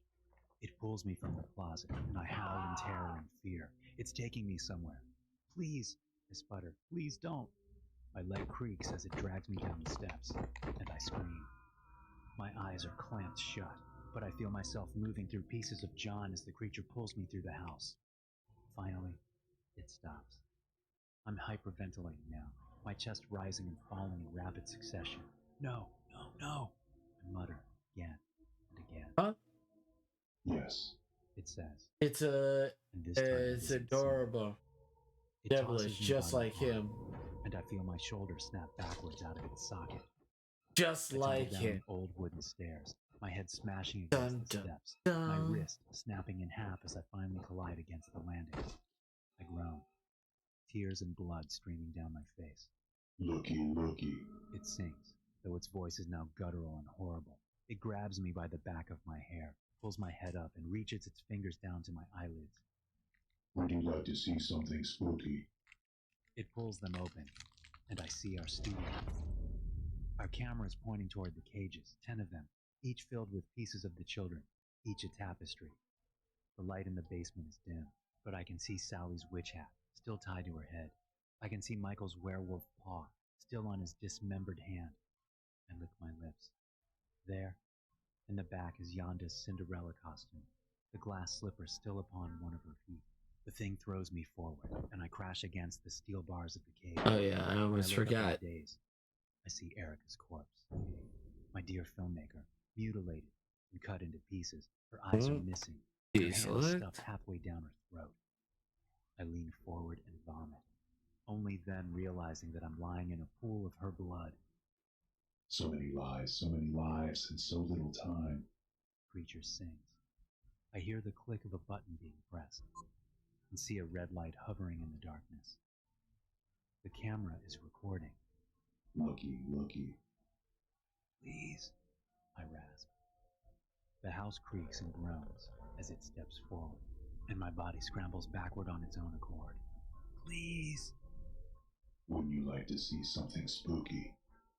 Also, it turns out that most of you guys who watch me aren't actually subscribed.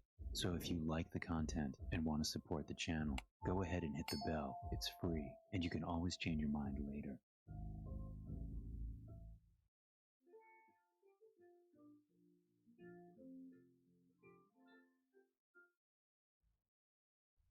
My blood chilled as I came downstairs for breakfast on a Saturday morning and heard the news. Oh, man. A reporter was following the story of an escaped convict, a convict by the name of Barry Marshall.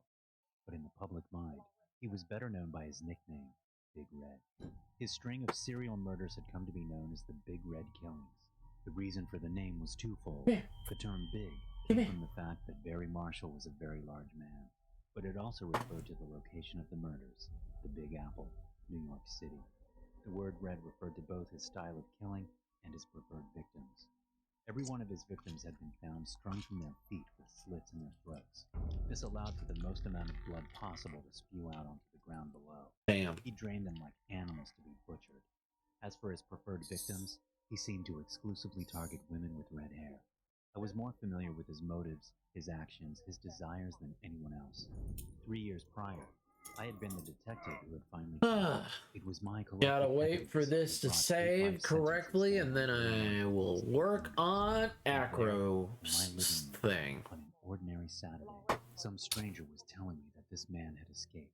My wife, who had been pouring pancake batter into a pan, turned to me with a confused expression, and behind the confusion was a shaking terror. I reached for my phone when it started ringing. I answered. Before I even said anything, the frantic voice of my boss said, "Todd, I'm sorry you've heard already. I don't know what happened, but why the hell did I have to find out from a news station that the man I put away for 8 lifetimes is now on the loose?" I demanded, with a mix of rage and fear. "Todd, I'm so sorry. We're trying to figure that out on our end. Yep. No one knows what's going on right now. We thought it was a false report at first, but, well, he really is gone. We're sending protection to your house right now. Just a precautionary measure, of course. But until we find him, you and your family should go somewhere safe." I wanted to yell, but I knew it wouldn't help anything. "That's fine. Thanks, Hank," I said without emotion and hung up. I tossed my phone onto the lounge chair by the window and turned to my wife. The rest of the day went by in a blur. 2 officers arrived and explained the situation. We would be temporarily moving to a hotel room, since we still lived in the same house we had lived in when I had sent Big Red to the state penitentiary. He might have remembered where we lived. The 2 officers would then remain with us until Big Red was found and returned to his cell. The precaution and the fear all stemmed from the final words uttered by Barry Marshall as he was ushered out of the courtroom. He looked right at me and said, "When I get out, they're going to have to call me Big Blondie." And he laughed. Many were confused by this remark, but his statement was clear to me. It was a direct threat on my wife and daughter, who both had blonde hair. The implication being that he would depart from his ordinary list of victims just to seek revenge on me. It took everything I had to remain calm for my wife and daughter. Fortunately, my 5-year-old was too young to understand the situation and be afraid. As we tossed and turned in our hotel bed that night, I realized that in the panic, I had forgotten my phone. I needed to feel some level of control and normalcy, so I got out of bed and headed for my car. I was stopped by one of our guards, and he told me that there was no chance he would let me go back to my home that night. However, he agreed to go and recover my phone for me. Reluctantly, I returned to bed. I fell into a restless sleep. The next morning, the officer informed me that he had not found my phone, but more importantly, there had been a break-in at my home. The window had been shattered, but nothing inside seemed to be disturbed. He warned me not to jump to any conclusions, but I already knew that it had to be Big Red. I rummaged through the bag I had brought to the hotel room. A sigh of relief escaped my lips when I found that I had at least brought my work phone. I unlocked it. The phone was connected to my personal phone, and I opened the Find My Phone app. A location popped up. I stared. I hadn't expected it to work, but there it was. I don't know why Big Red had stolen my phone, but now we could head straight for him. I called my boss. He answered. "Hey Todd, good to hear from you. How did the relocation go? I hope that..." "Hank," I interrupted. "I have him. I know where he is." "You... what?" Big...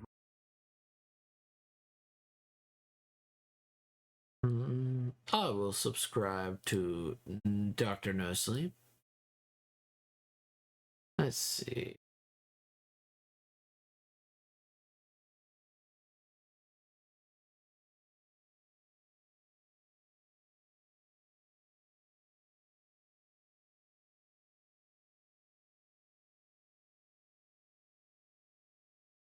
Let's see. What else? History.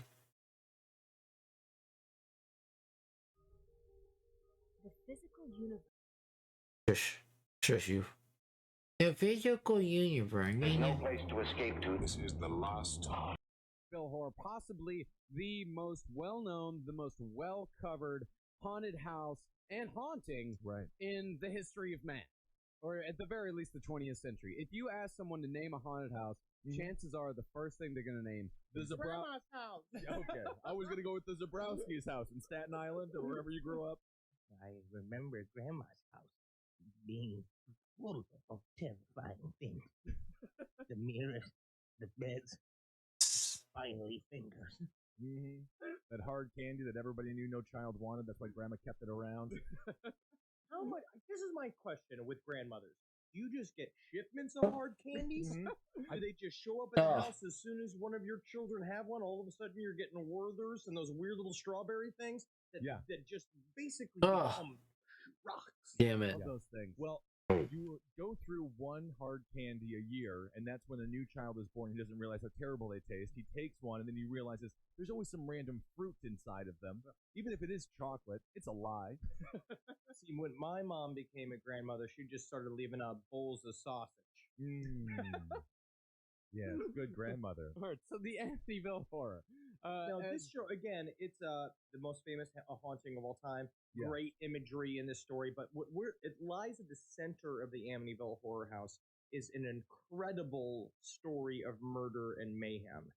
To me, when I went to go research the Amityville Horror, because we were talking about doing a whole thing on Ed and Lorraine Warren, but they were just too boring because they just don't. They're con men. We'll go into it. They're con artists. They're con artists without knowing that they're con artists. They're con artists that believe in their own hype, their own bullshit. Because Ed's whole thing is like, well, you're never going to understand my work unless you understand my faith. Pretty much saying you've got to be a Catholic piece of shit to really follow Ed's line of bullshit. But they're also con artists. Sometimes con artists can do very good things. For example, when we went on our psychic journey on episode, was it 17, 18, way back in the day, that psychic, that large woman, I could see her children playing in the next room. They were playing a massive Xbox, and I gave her $100 to hang out with her for 15 minutes, so I know where she got the money. She gave me some very nice advice, though, and she was encouraging. Or like being one of those Patch Adams cancer doctors, where you're like, make them laugh, make them laugh, make them laugh. But meanwhile, you turn to the nurse, and you're like, start measuring the casket. Oh my goodness. And the nurse is like, that is not my job. I give that to a different person. I'm the one who euthanizes the poor boy. Oh, it's Laurencio, the gravedigger consultant. Every hospital. It's got to be big enough for the body to dance in silent dance of cryptic death. And also sometimes you got to leave an extra foot on top if you want to give him a fancy top hat. Yep, that's a good point. You never know what a boy wants to be buried like Abraham. Oh, yeah. Every cancer child's last wish is to be our Civil War Katie Cat, yo.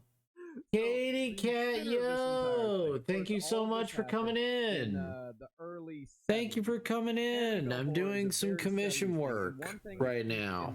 Very much keep in mind during all this is that I'm doing some commission work right now, and then I will, I'm just chilling out. Thank you for coming in. I do appreciate it.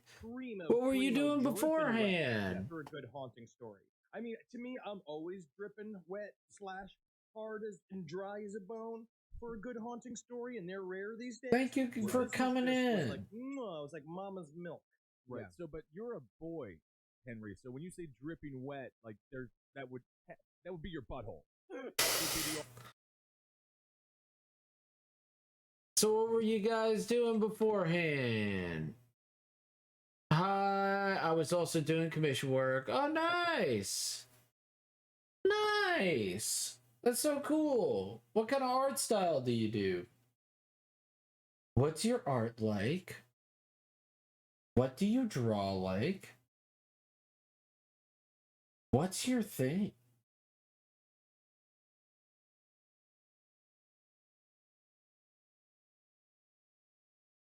And thank you for the raid. I do appreciate it.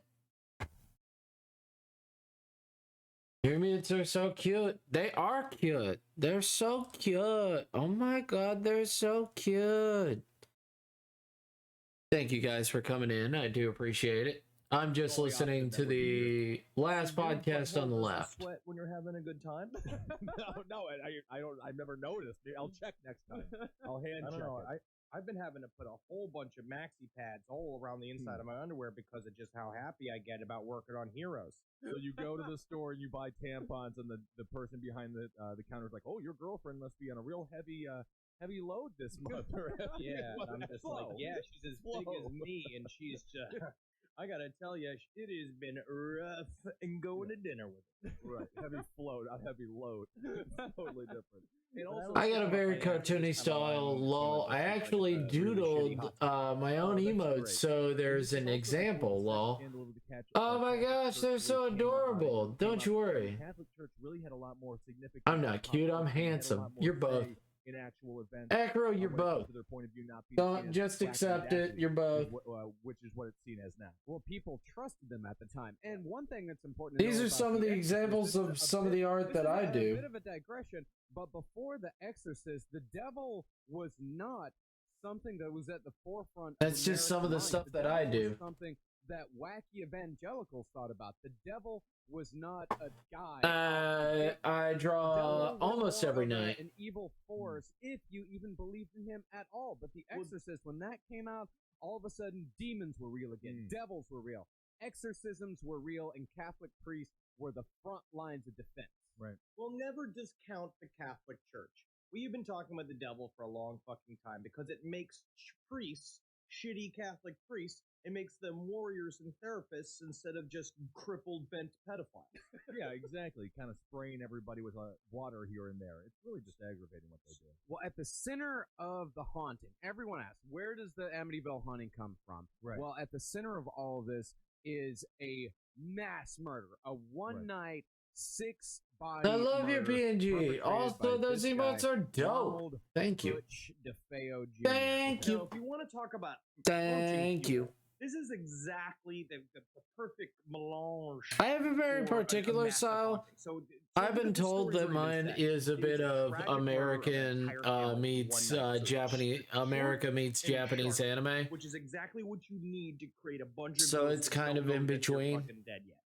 Right, release them quick. Now, this story is obviously horrific in its own right. So I'm doing this. Obviously. Yes, so you could write a movie just about this alone. Absolutely. No, and so Acro wanted this. Really so I'm doing $10 headshots, by the way. Tend to get glossed over, which is amazing, and that shows you again the power of the belief. I am doing for the month of December. I'm doing $10 headshots. $10 headshots.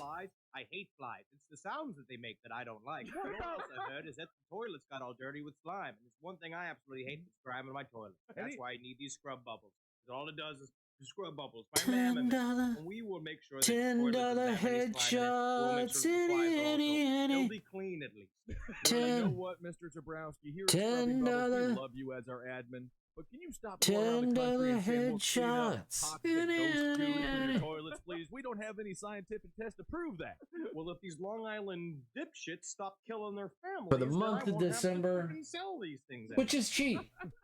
And this very cheap. Is the DeFeos are the most Long Island family you can imagine.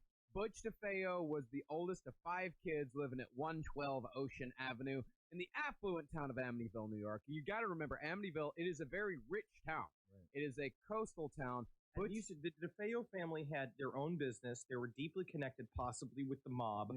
I had an uncle. Everybody is connected with the mob if they're in New York. Means a garbage man who lives in Staten Island. And there's a very special pride. There's a very special like Queens, Long Island kind of white trash pride that comes with like living in a nice house in like Amityville. You're like, hey, take a look at that. We got 2 floors, so I don't have to hear the kids taking a shit in the morning. They're very cheap for the amount of work you put into them. Yes, and I'm also making this one into his basic PNGtuber because it's cheap. All I'm gonna do is make the mouth move, and that's it. I did not remember that fact, but that is a law. So Butch's father, Big Ronnie, he was said to have the intense gaze of Rudolph Valentino, while his mother, a former So Acro has paid me. I will do it. It's not that big of a deal. So it's going to be a very cheap PNGtuber. I'm sorry. So all it is open the mouth I got here in Toronto and move the Mel eyes. Torme. If you've ever seen a picture of Mel Torme, So I don't it's know if our very younger cheap. viewers know who he is, but imagine Abe Vigoda if he's uglier. Whoa! Mel Torme was in like a Pepsi ad campaign when you were growing up. He was selling some product. That's the only way that I remember him. I think it was Mountain Dew. Was it Mountain Dew? I believe it was. Yeah, troll of a man. Nah, more of a goblin. Yeah. He had a beautiful voice. It was like a like kind of voice. When the world smiles with you. That was his song. My question: he wasn't the same dude who did the "That's Brisk, baby." No. Was it? I don't know. Let's move on. Good God, we can't talk about marketing campaigns from when we were 12. So Big Ronnie, real big piece of shit. He was abusive. He really liked throwing Ronnie against the walls as Ronnie was growing up. A lot of times hit him head first, so Ronnie's got your classic head injury. And if you got some art or artists in your things that you want to show off, we'd love to see it. We have a Discord. Ronnie was the oldest of 5. So it's We would love to meet new people. Big Ronnie, he had a We're all about meeting new people. He co-wrote a song in order to get his wife back after he beat her for the 57th time. Oh, okay. Yep, he co-wrote a song with this guy. We love having people around and stuff like that. We're just glad to have people hang out with us. One is a lonesome number. Even just a little bit. Just a little bit of the real thing.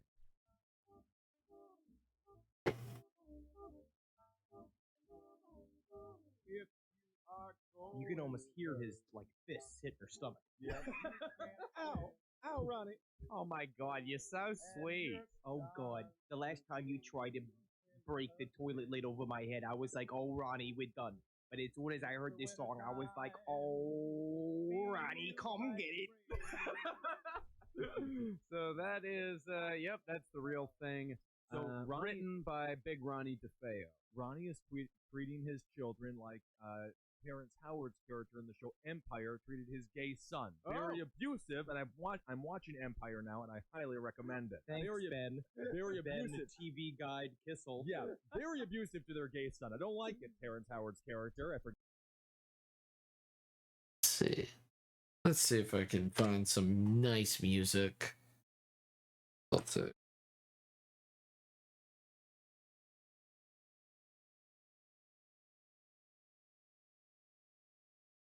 We love her. Been here for years. Yeah, if there's an animal anywhere.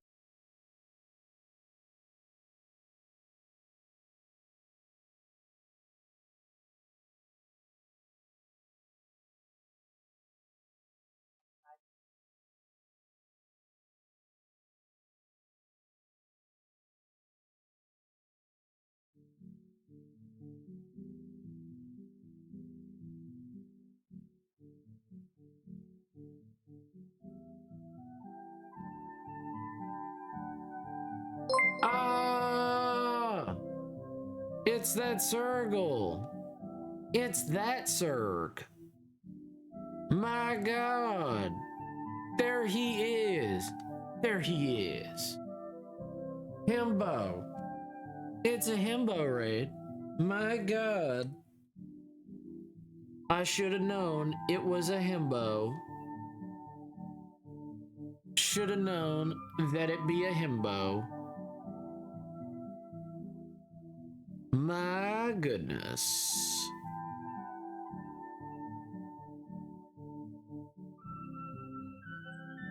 My goodness, it's a himbo raid. Welcome, Raiders.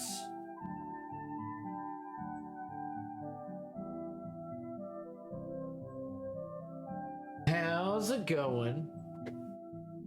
The vibes are hella dope.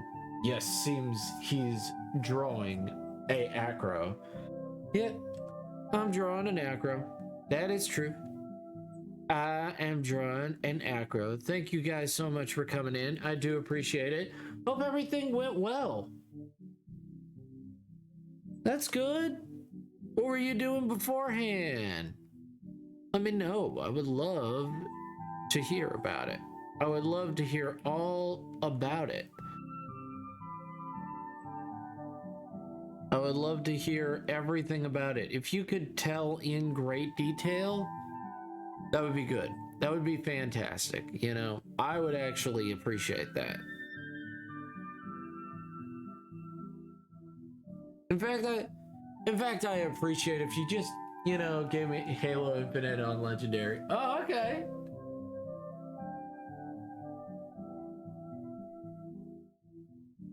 We try to be chill here, especially when a few other people are in.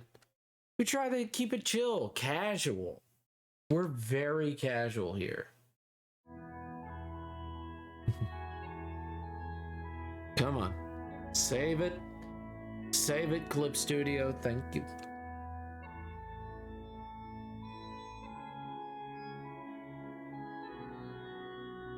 Well, Halo Legendary, I believe in you, man. You know, that's some hard work and dedication, but I believe in you, dude. By the way, I'm sad on Halo Infinite because you can't play Elite. Yeah, it took me to beat the first boss level. And yeah, usually don't mind being chill. True. You know, it's hard work. It's hard work and dedication. But somebody's got to do it.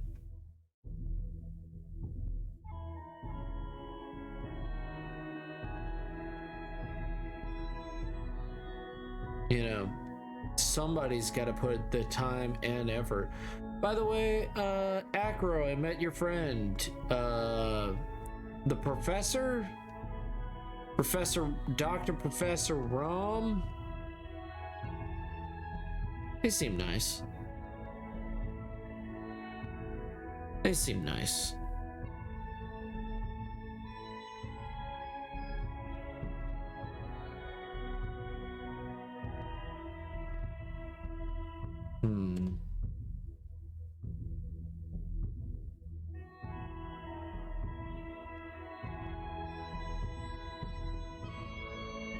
How was your day? It was good. It was good. I mean, slinging that fish around, it was alright. This is okay. You know how it is, slinging that fish, making it fresh, getting annoyed at customers coming in late, just one by one, not being able to clean my case.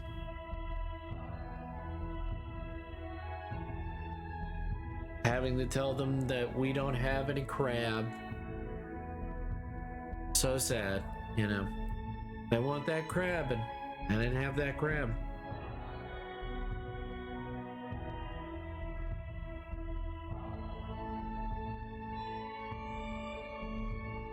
Yeah, he awesome artist. Love generating. Oh my gosh.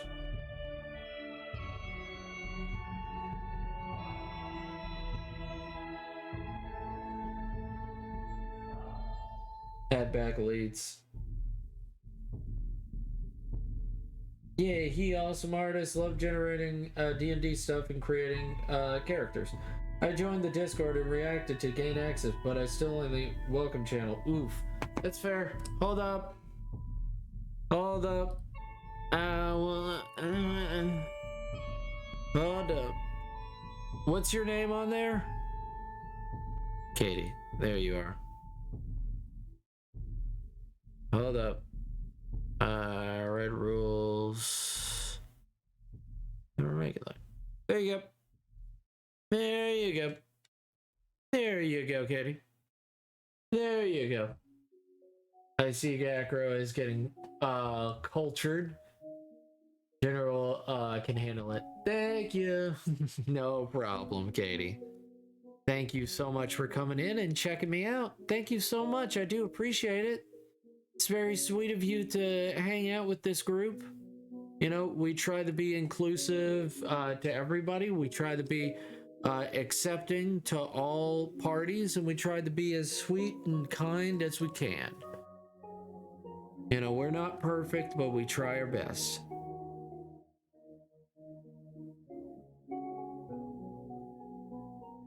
Mark, what you mean? I mean, you're amazing and awesome, General. You're stupendous. And you're really cool. How about that? That's what I mean. Everybody's so sweet in this chat. Everybody's been so nice and so caring. Yeah. And accepting me for me.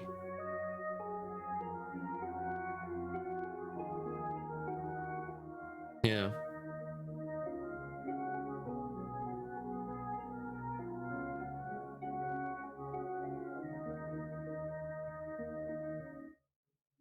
I mean, for Acro saying, okay.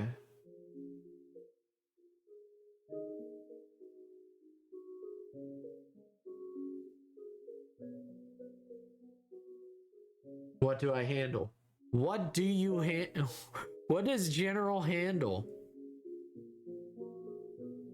What has General handled?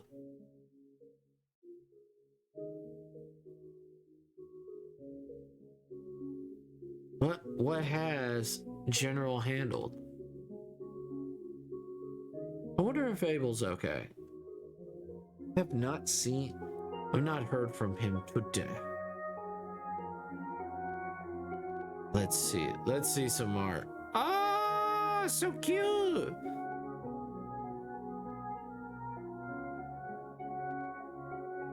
Oh my goodness. Oh my goodness, so cute. Oh, thank you for the follow. Trevor the Hergirl? Trevor the Hergirl. The good vibes here are outstanding. Well, thank you, Trevor. Thank you so much. We do appreciate it. We always try to give the best vibes here. Everybody's so good. Oh my goodness. That's adorable. Oh, that's adorable. Guys, on the Discord, something real adorable's there. There's something real adorable there. You guys better watch yourselves. There's just too many adorable people. Yeah. I thought he could add... What? General's not a... General isn't a mod. General is not a mod on my server.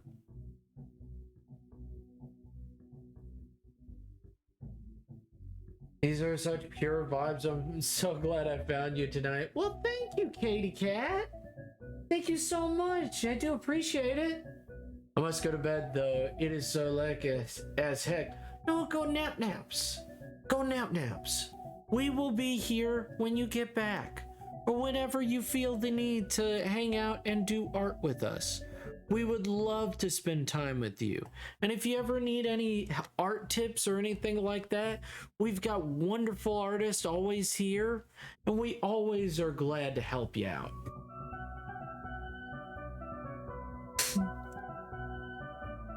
Do not feel bad.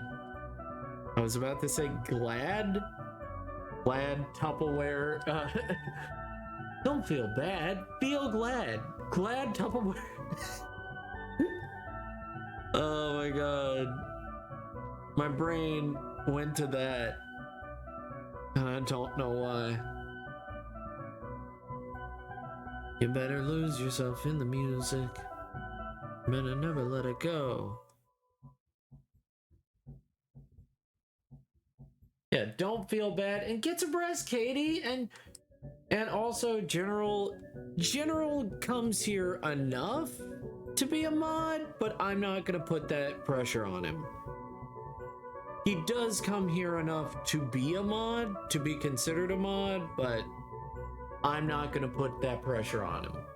I think Heaven comes in here a little bit more than General. But also, I don't want to put that pressure on her either. I don't like putting that pressure on people. I just come here occasionally, just watching what the goat doing. You come here more than I think Nyx might have beaten you recently. He comes in here all the time.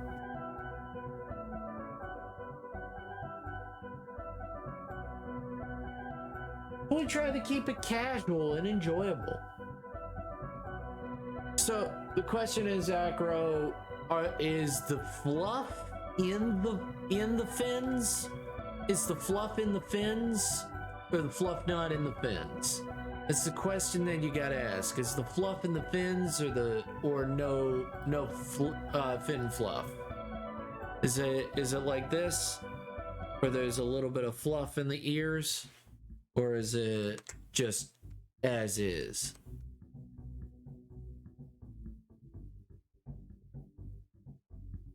I really like how you have your avatar set up.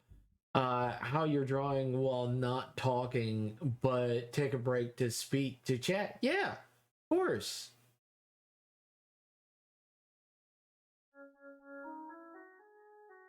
Yeah, of course. That's how I felt that my character would be doing. I don't mind being a mod if you want. Yeah, Trevor, it's so well done. The ear twitch is the cutest. Yeah, she comes for the ear twitch. That's truly what it is. She doesn't come for anything else. She's like, you know, whatever works. It is not fluff. Gotcha. It's very unique. I tried to make it unique.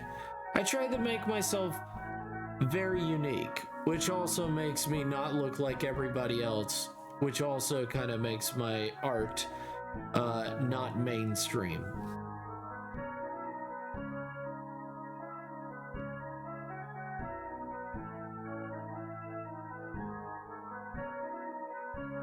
Now, I could see this in a Zelda level.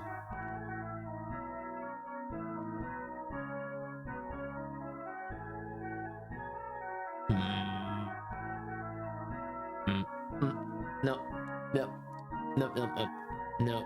You're going down here. You gotta go down here.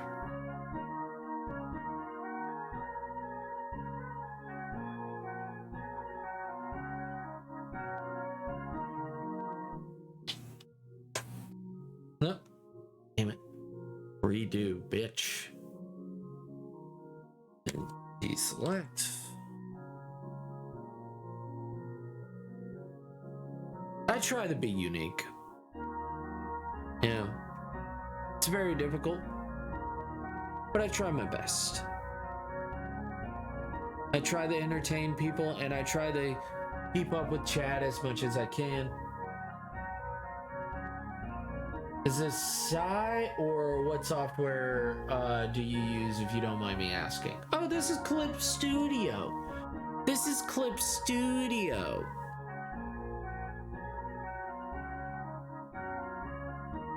This music makes me want to drink ale. It might be a bit early for it, though. True. Might be a bit early. But you do you. Don't let me stop you. I'm your friend, not your keeper. You've got to decide that on your own. But yeah, it's Clip Studio. It's like, I think it's like $7.99 a month. It's very good. I would say it's a better product than Photoshop in every way. There's only a few things that I think Photoshop does better, but not by much. Oh, I've never heard of that, lol. I've been using Fire Alpaca, but my tablet is kind of old, so I'm not sure if I'm going to be going to my phone. For now would be better. Oh, it is my day off, but it's 8:30 a.m. Oh yeah, don't. But you know what? You could have an Irish breakfast. You could have an Irish breakfast, and then you could get a spiked orange juice. That would be delicious. You know what a spiked orange juice is? You just put a little bit of tequila in that. Or some gin. Or don't listen to me, and that's a bad idea, and don't do that at 8:30 a.m. But also, it's your life. Do whatever you want.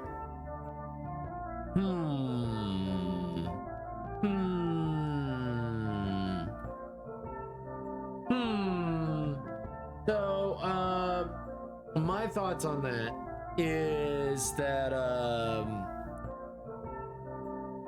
trying to think. So, I've never heard of fire alpaca. That's for darn sure. But, Clip Studio is a professional, artist, thing.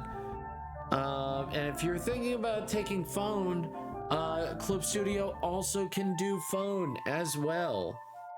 But there is the Tab 7 that I bought that I've recommended multiple times that helped me start streaming. And it's an all-in-one tablet that you could get that's very nice. If you're like, well, I don't have anything else, I would say go with that, or go with an Uggy if you have a computer.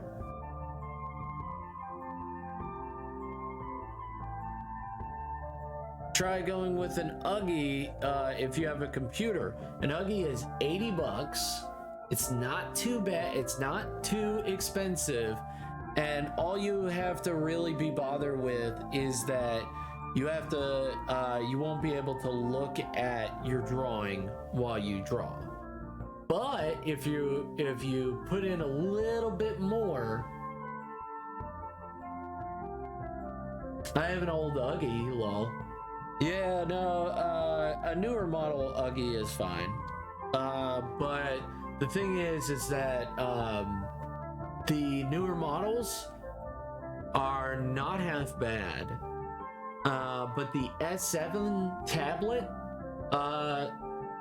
me and Heaven have it, and it's not too terrible.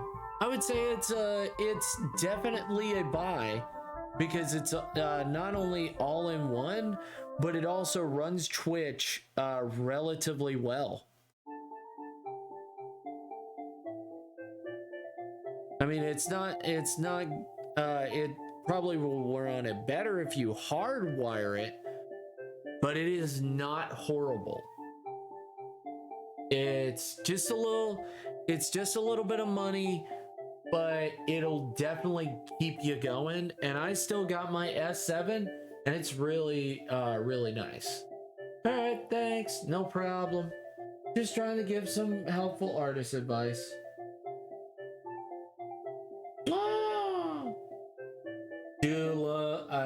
Do love that.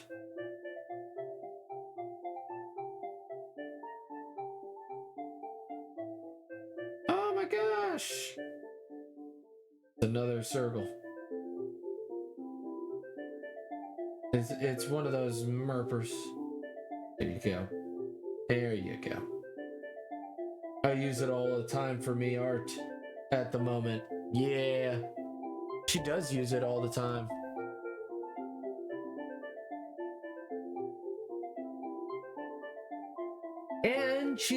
And for a lady who said that she was done with art, she was like, I don't know if oh, look at that. She's back into art, and it's all because of me and Simon. And now she's drawing all the time, and she's getting her son into it as well. So hot damn.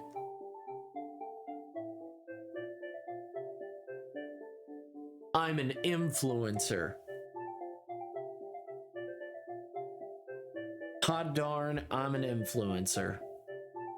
I did it. I corrupted the youth by making them enjoy art again.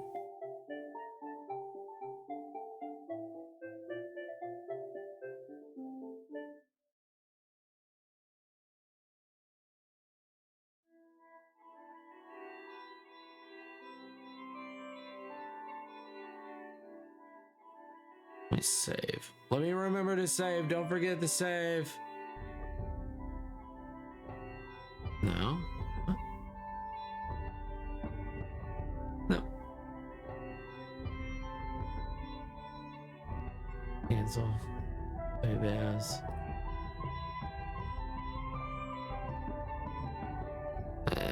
Clip Studio format.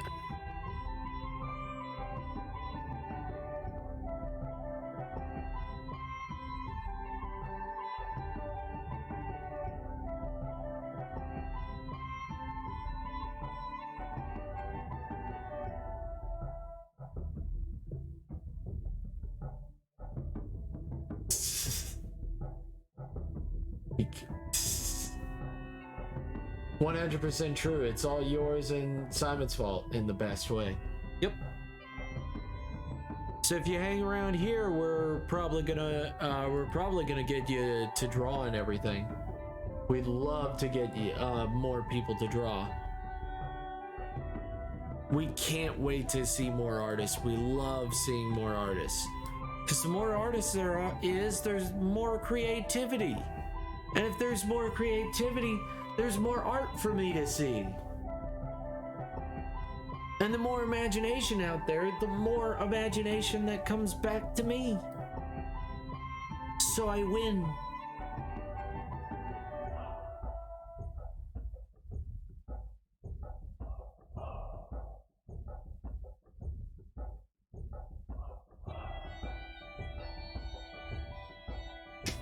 By the way, I need to change this. I win all the time. It's so nice. And then save. Yes.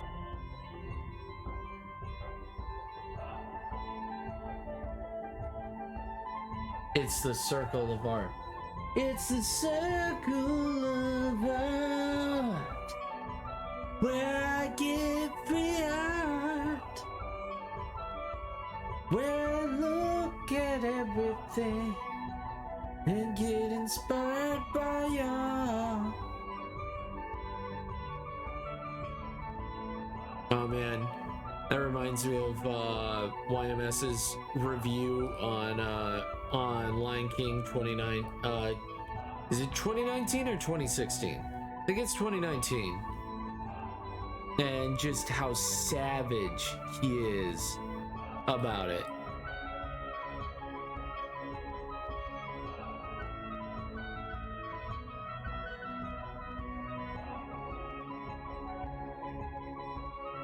It's so good. He's so savage on that movie.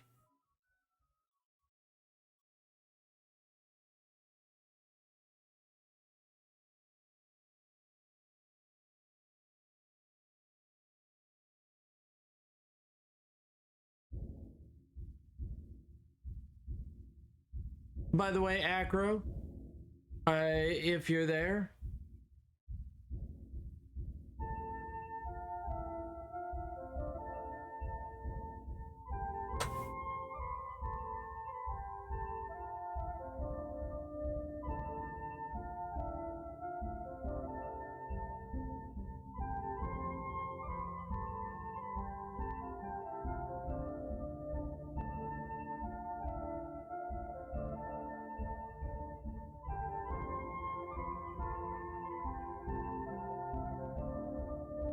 I am.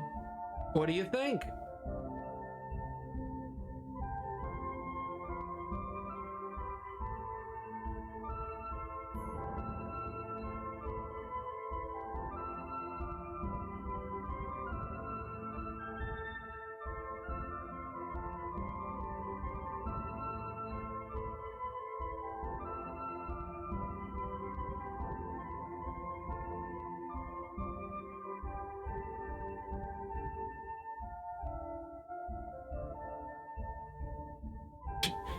Yeah. Trevor appreciates it. Trevor's like, yeah. Yeah. Hot dang.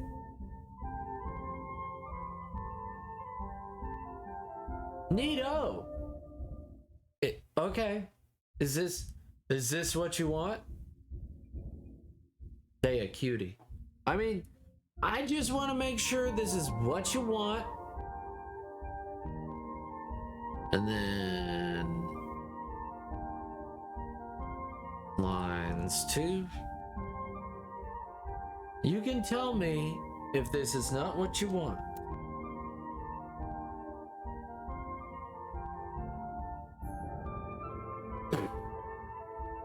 I would rather know the won't fit.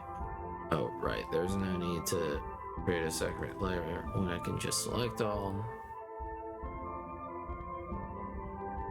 And then copy.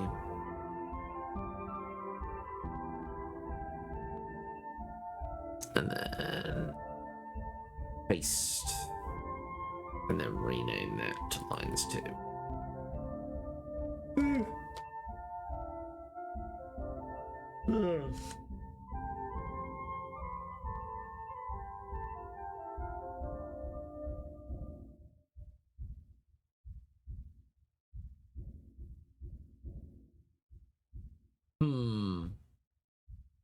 Just let me know if I need to change anything so that before I start doing anything, just let me know. Hold on, let me think. Okay.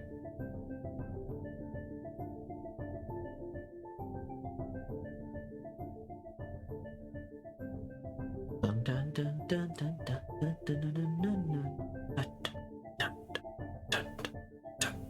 1, 2, 1, 2, 3, 1, 2, 3, 1, 2, 3, 1, 2, 3, 1, 2, 1, 2, 1, 2,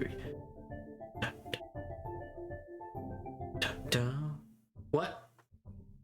Are you a sleepy heathen? Are you a sleepy heathen, or am I sleepy? I'm not that sleepy. I actually got enough sleep. But I mean, I could always sleep some more. Never hurts to sleep a little bit more.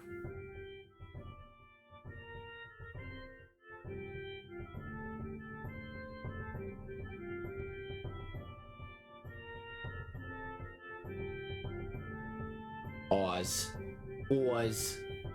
Both while I am very sleepy heathen. Oh. She very sleepy mama. It's okay. Okay. I mean, you're gonna be using it. Okay. Okay.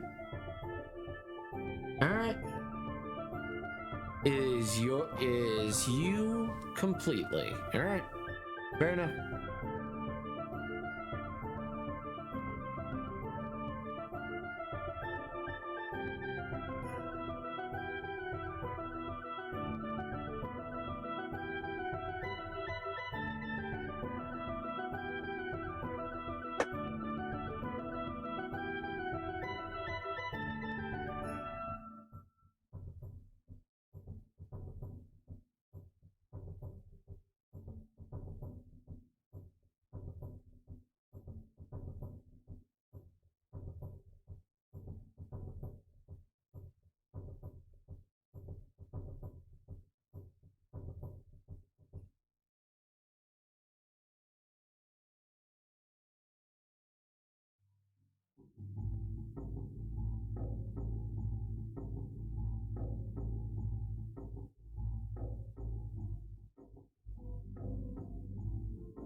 And then we just move the jaw.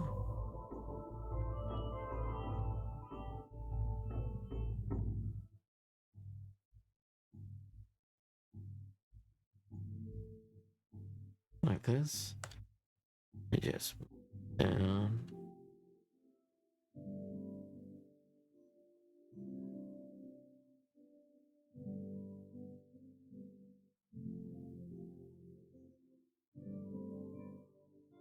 Like so. And then deselect. We erase. What we don't need.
Now, you won't need a background, so be completely transparent. It'll be all good.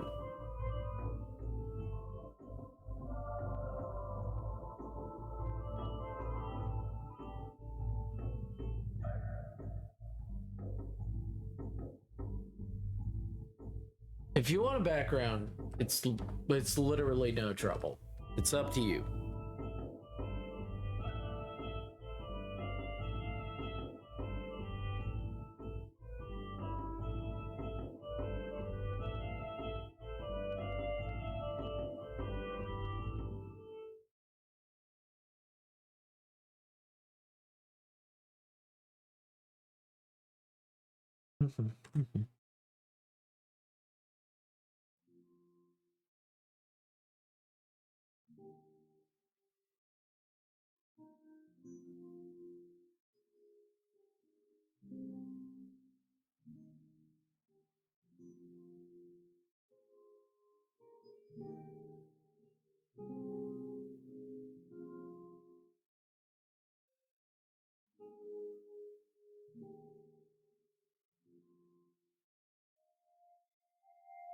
Yeah, like that.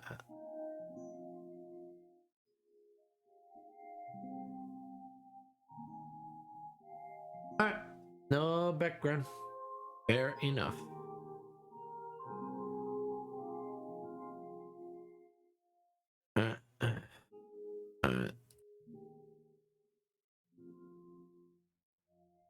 Let's go down here. Let's go to color.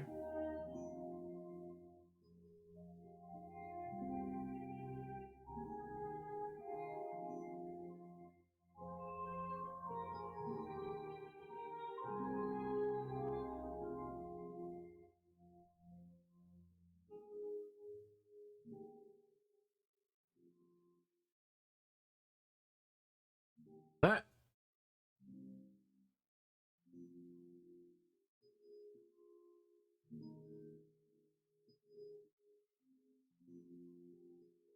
Purple.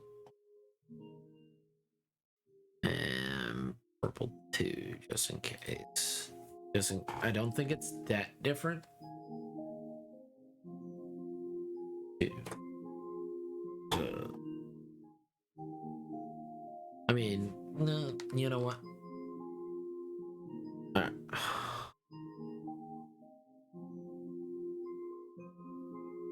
Hacker did recommend you for a headshot, and I'm getting inclined to do so. Hey, you know, I am available.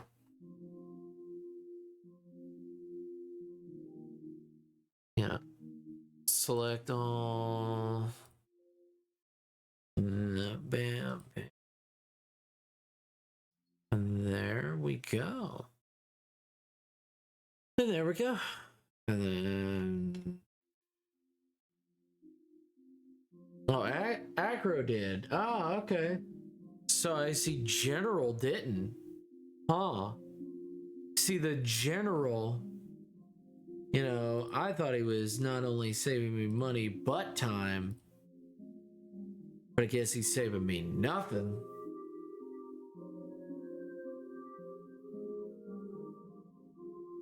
Why not? I'll look around my Discord and DM you. I think they both did. Oh, okay. No, I'm fucking around. No, I'm literally effing around over here.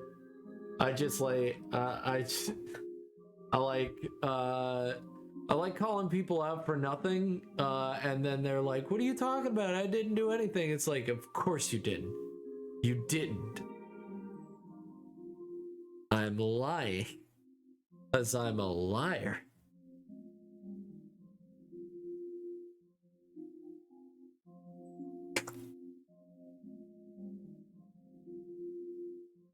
I assumed he would. They both are pretty great. Thank you. Thank you. My thank you. Oh no. Deselect. And now to get his colors. Let's grab your blue, the darkest of blues. For the lightest of blues, we'll go with this blue.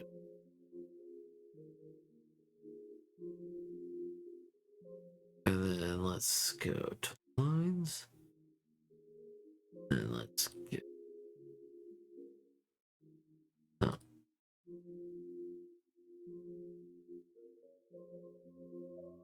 Nope. Damn it. Let's see, where is it? Where's that break? Ah, see you. See you, you fuck.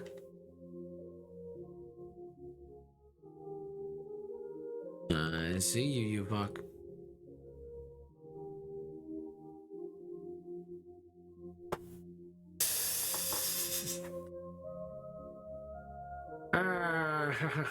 All the merps, Cyan.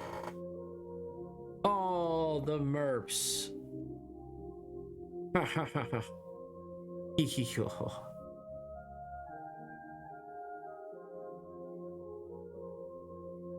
What are you gonna do with all these merps? All these merps in your merp. I'm gonna get merped. I'm gonna get merped. All these merps inside your merp.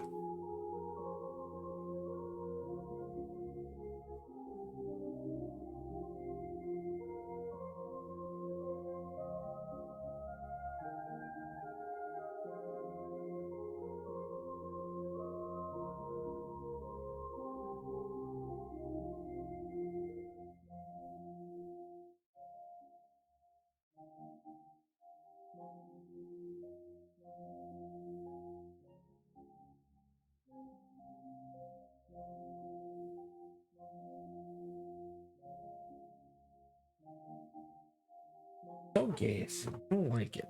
I don't like it. I'm so gassy. No, that's not right. That's right.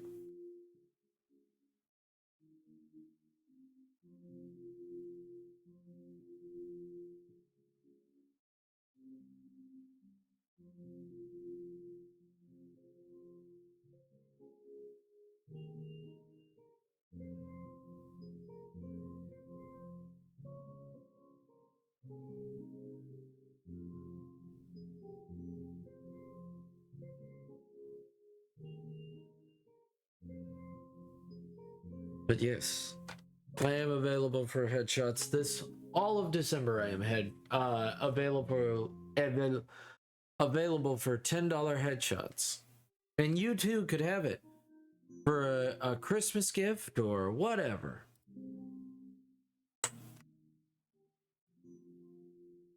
Just let me know in the comment section below. You could even get a $10 Spencer's gift card. I don't think you'll actually get it because it doesn't exist, but you know, you never know.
Banana.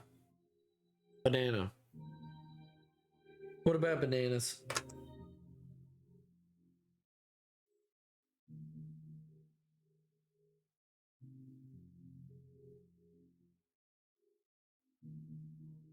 What about them bananas?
Hey, look at that.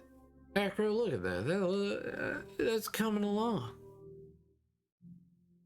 That's looking so freaking adorable. That's looking so heckin' cute. I mean, handsome. He's so handsome. He's so powerful. He's so strong.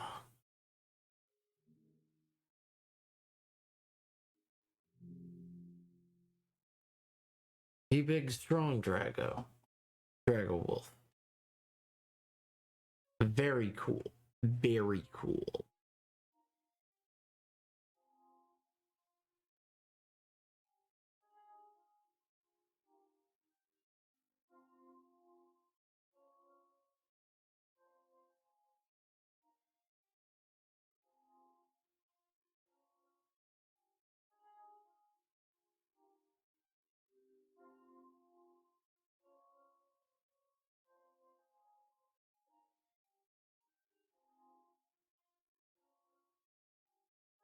Yes. You're welcome. You're welcome.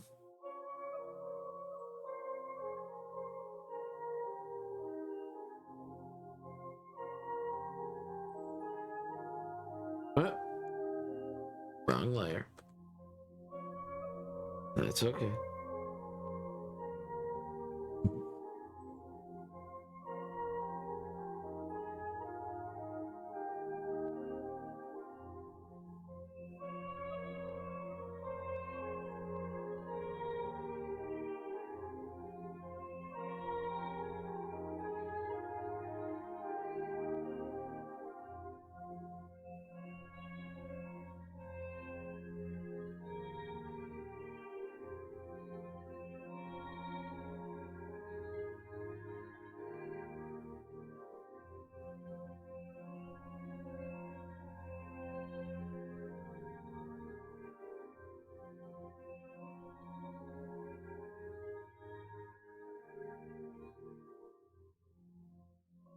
Then you do it like that.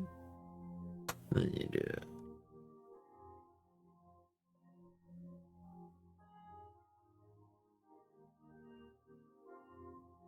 Put on the layer, go. Wrong layer. Wrong layer. Man, I love this art so much. Fuck. Wrong layer. Isn't that the cry of the modern artist? Wrong layer.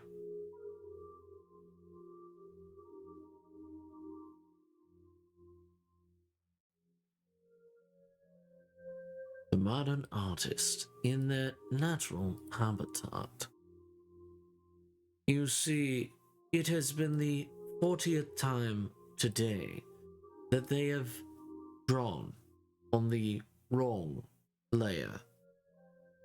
They will complete this cycle multiple times.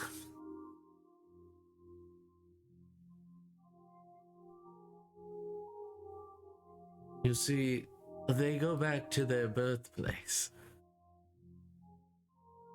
every year for spawning. Their old watering grounds, as it were, find a suitable mate. Their high school reunion. This is generally an awful place for most normal human beings, but for the artist, it is the perfect place.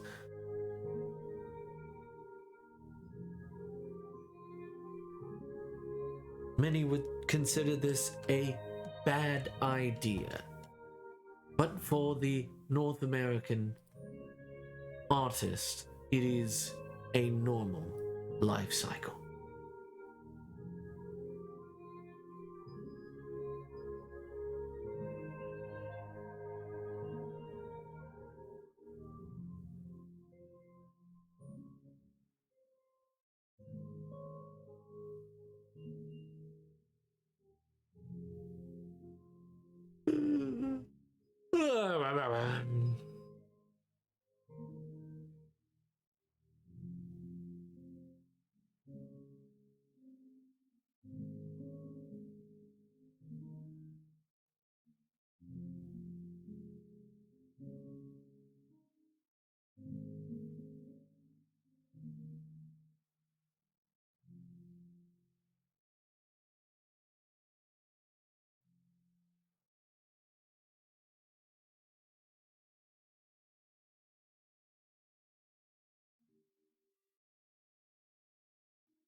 Then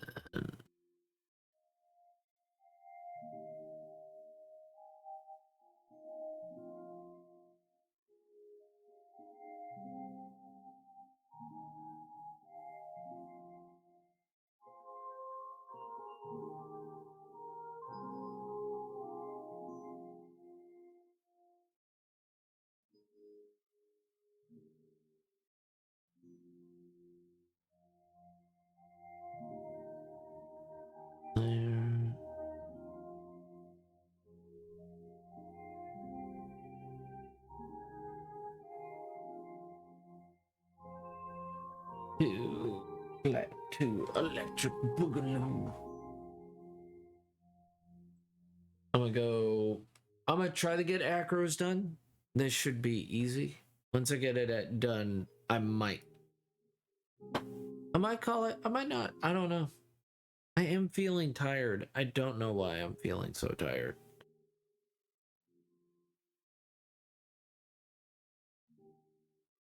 Ugh.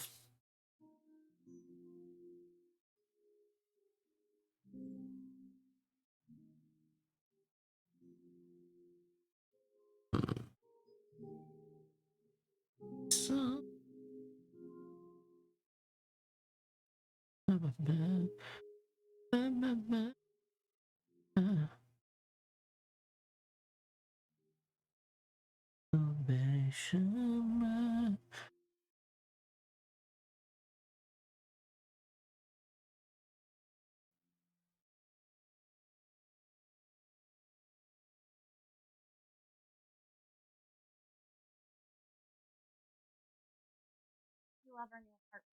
There's too much pressure in the bathroom. Good luck with the future in-laws tonight. Don't overthink it. But don't underthink it. Please, Geico makes bundling our rent with car insurance easy. Oh, no. Oh, boy. For bundling made easy, go to geico.com.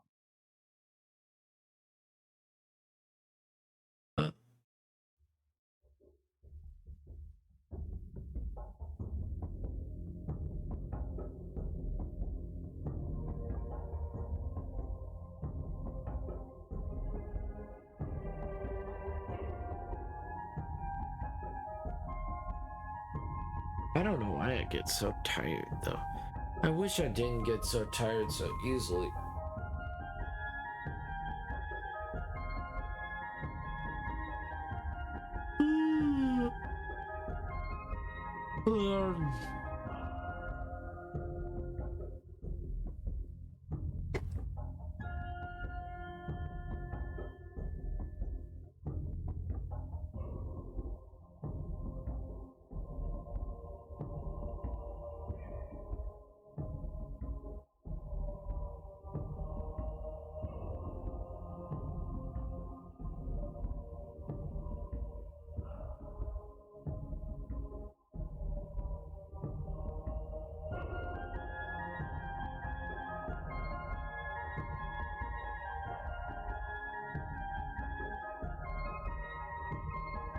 Few changes to just get rid of that.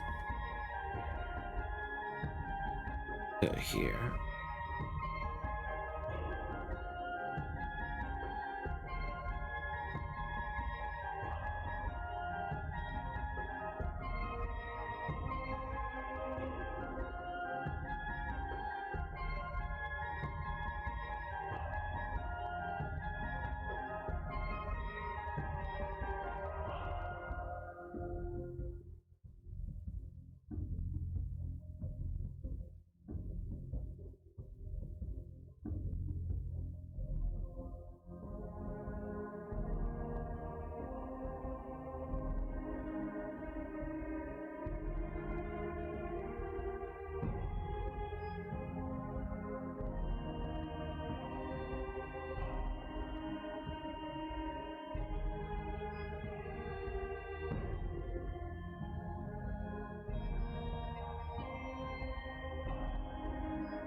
It'll be like this.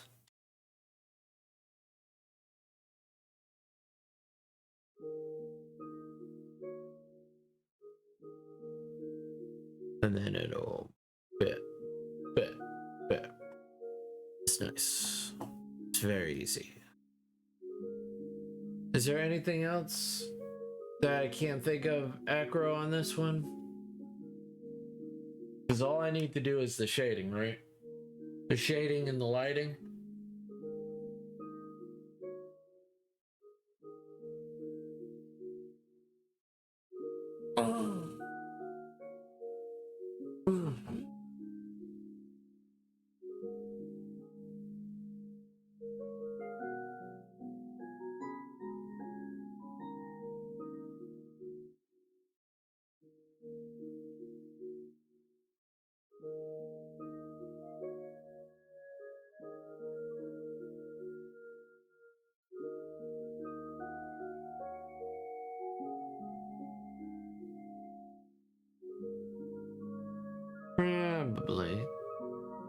Probably what? What you need, acro? What you need, acro? If you don't know, that's okay. We can always come back to it.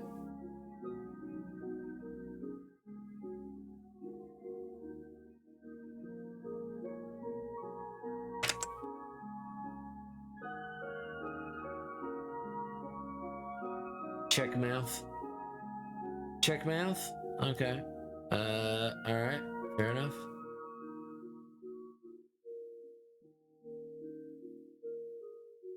Yeah. You do this. Let's deselect. So you have a better view of what's going on.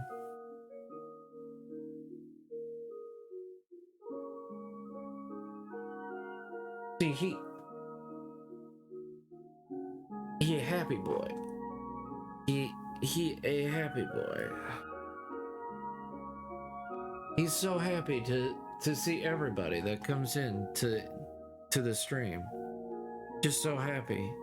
He's so cool. He's like, oh my god. Hey guys. What's going on? Man, you know, thank you for the tier 1 gift sub. Thank you so much. Chad McDougal 900. I'm gonna nomp you. You're gonna nomp me? No, not nomp me. No.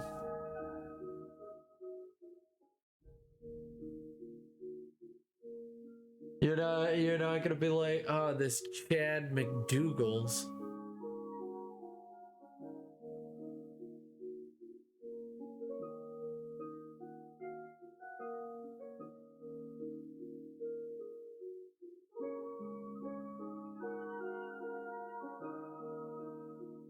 Hello, hello. Hello, hello, hello here. Hello. Hello. Baleli. Baleni. Noni. I'ma get that bun boy. He's gonna be gotten. And then he'll be like, oh man, I've been gotten.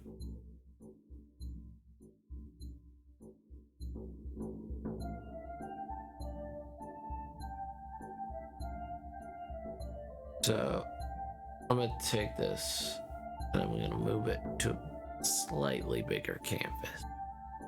Just hold up. Oh my god! What? Bowed? Thank you so much for the subscription. What? Bowed 3-3? You didn't have to, but thank you. You just saw those sweet emotes and you were like, oh man, I need some of those sweet emotes.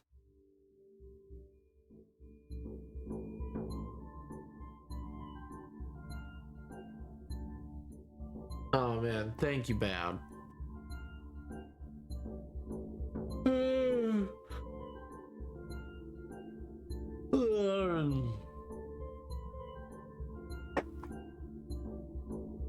Bowd's like, I gotta get... He's gotta get... Bowd's gotta get those sweet emotes. You're welcome, my friend. No problem, Bowd. Too sweet. Too sweet. Bowd is too sweet. Thank you, Bowd.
No. The height is fine. It's the width. Yeah. That needs a change.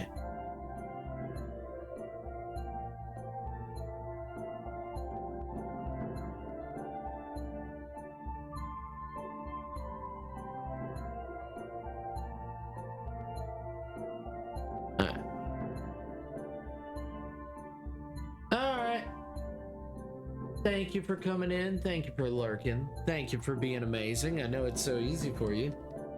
Select. And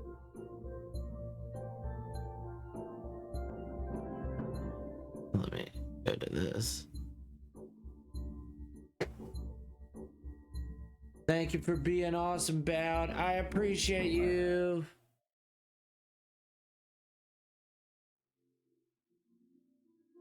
I'm future-proofing this for you. Because this is something this was slight oversight, but I'm fixing it.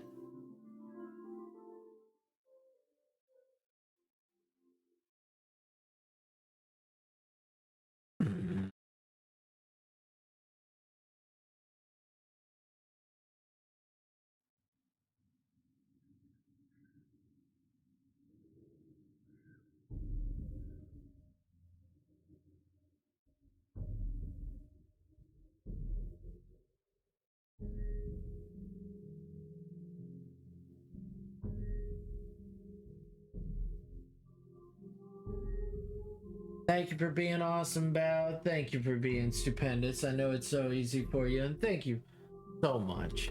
You're incredible, and we appreciate you so much for just even thinking about being here.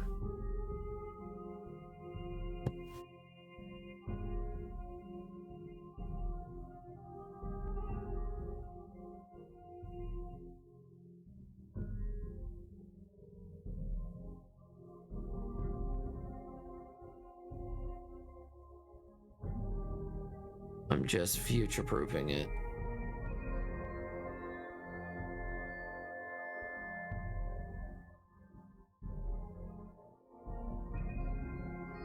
Because I knew this was going to be a problem. Before it becomes a problem, I'll fix it.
Alright.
That's fixed.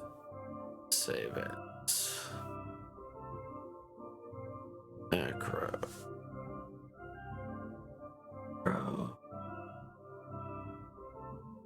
Macro PNGtuber.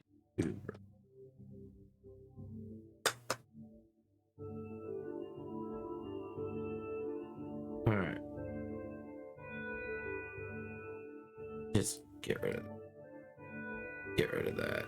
And let's make bam. And then let's save this. Save. And then let's get rid of it for now because there's no need for it. That's too blue. Too blue. Too blue. Shade. Let's go here and let's select.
Yes, Trevor. Thank you for coming in. I do appreciate you.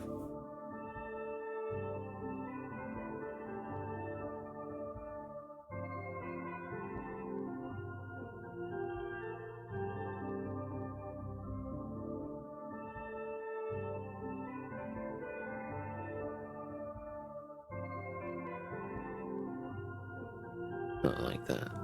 I like the soft shade.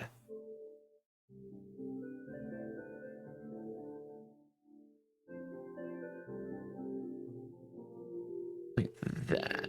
Yeah. So that it feels three-dimensional. I've been here just lurking, lol. The piece is coming along well. Yeah, I had to put it on a new frame just because the last frame his shoulders would cut off, and I do not think that would be very nice for a PNGtuber at all. Like he's got a bust, and he needs a straight line at the very least.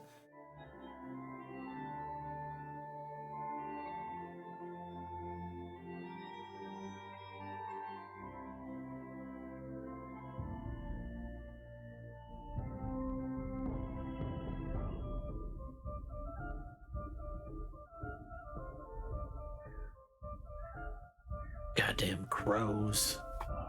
You can hear them.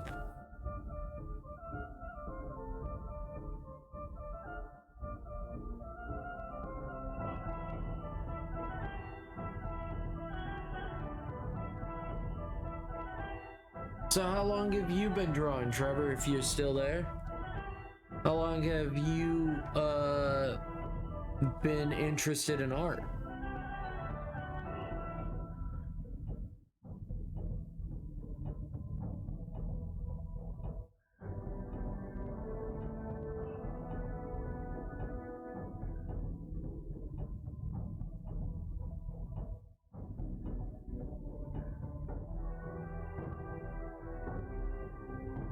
Oof, lol. Oof.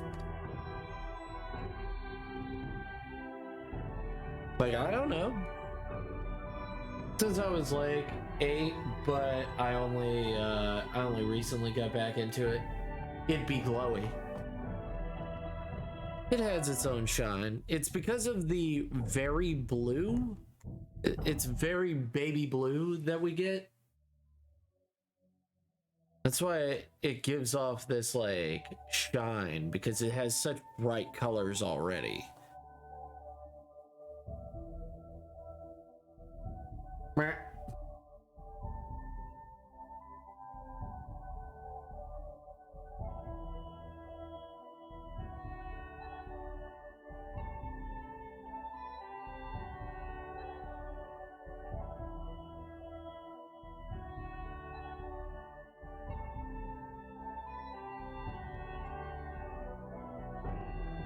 Every time I see that, I'm amazed by your art. It's super beautiful. Thank you, Bound.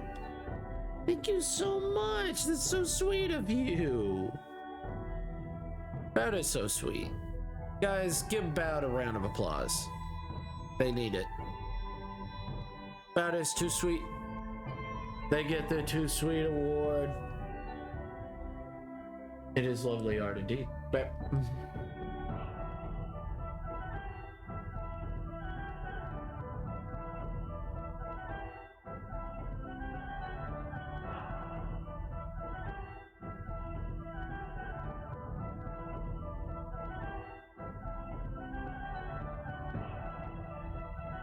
now think of this on one of Acro's streams. Just think of this, or on someone's stream or anything like that.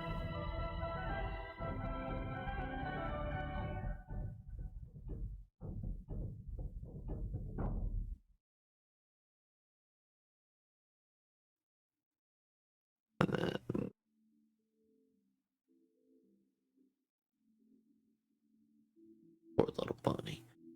So cute, yet so little time to be cute.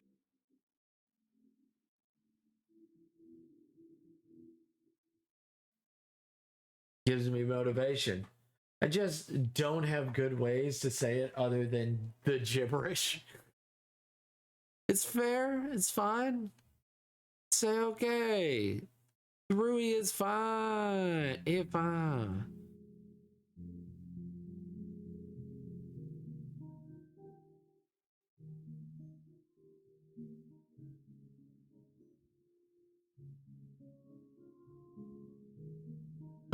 I'm not asking for what's a famous author? I'm not asking for Edgar Allan Poe here to describe this.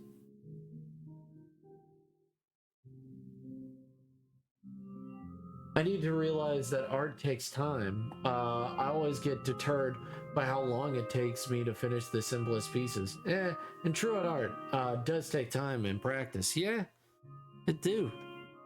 It does take art.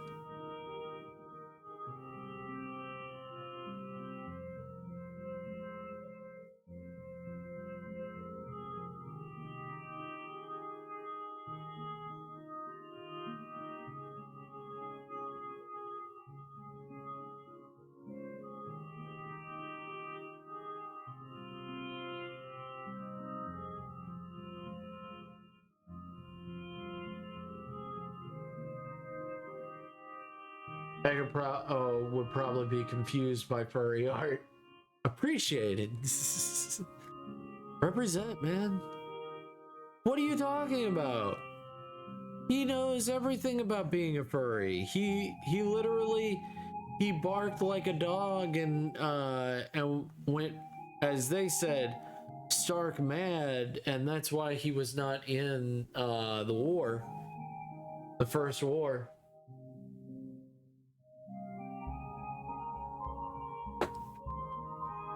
I think Edgar Allan Poe would love furries.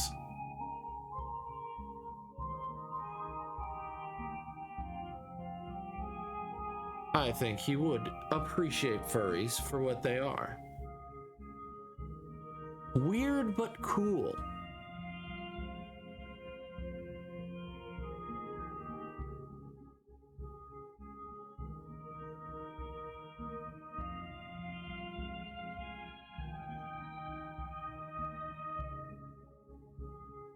I was thinking about setting up a booth in the artist alley of one of the furry conventions.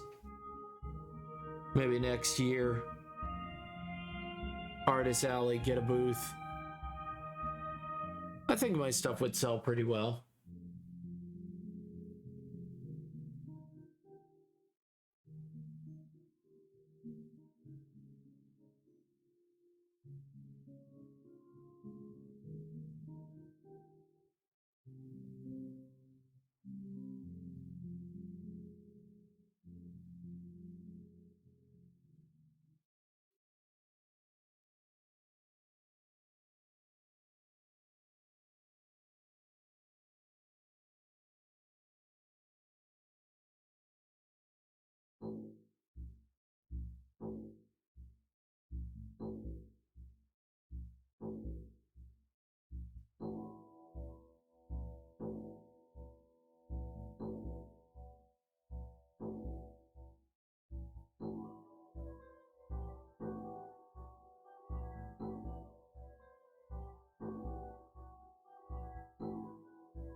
Yes, it's coming along. Yes, Freeman. Coming along. Gordon Freeman. In the flesh. Or should I say, acid suit.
Like a Celtic battle is about to begin.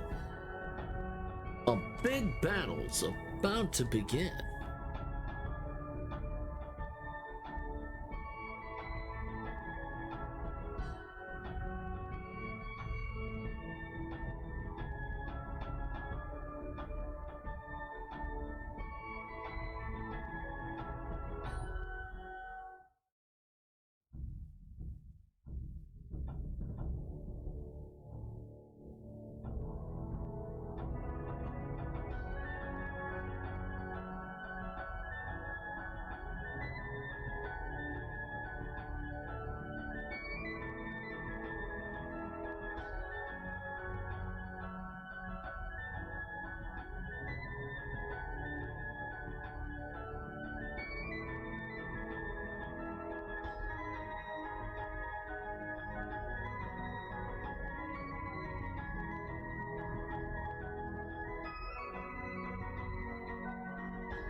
I love that a lot of this has been going, and it's pretty nice. But it also has stops in the songs, and sometimes it doesn't. And that's what I've never realized about albums. How, like, sometimes a song will just fly into another song, like, immediately, and then other times it won't. And I'm like, what? Like, all of Boston's songs in Don't Look Back all hit the right chord. They're all slowly building into it. And then Styx also has that very specific thing. And then there are some which have this like up and down where it's like, and then we're playing the new song, and that's fine. It's just that in the same album they'll have like a 2 or 3 songs that go well to each other and start into each other.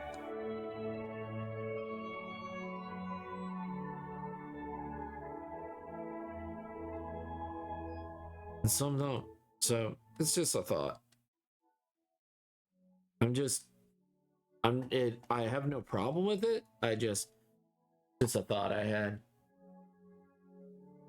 Stray thoughts.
Yes.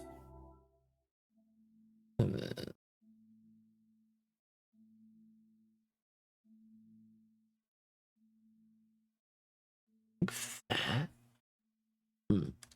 The shading is really coming along.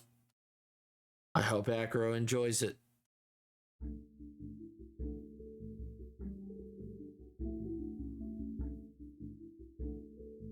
I think you will.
I want to follow you. Don't get in the way. You walk on ground, you walk on. I want to follow you.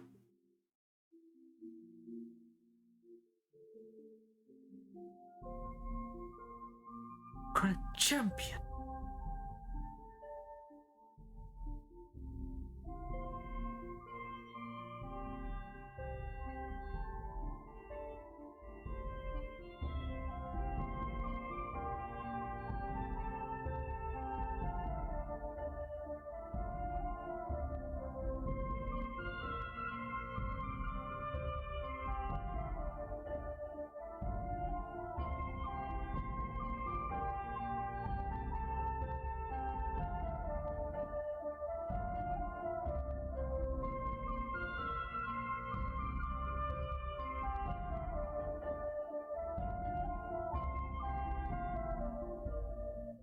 Anyways, it's up here.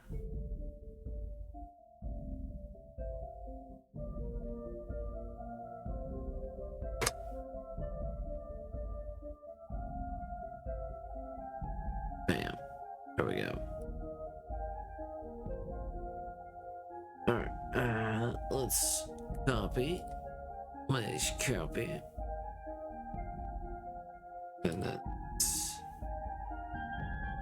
paste.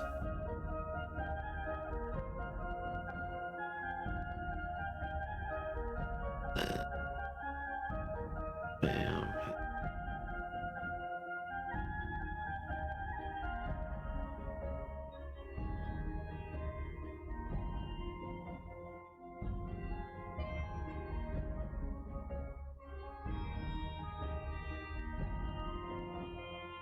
And let's get rid of that shadow.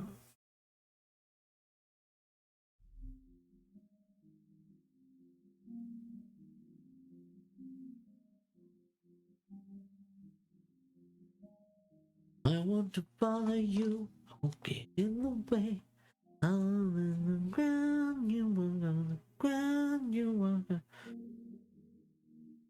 And then let's.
Get this.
Will DM you, but am a sleepy Zerg, so have a good night and awesome drawing.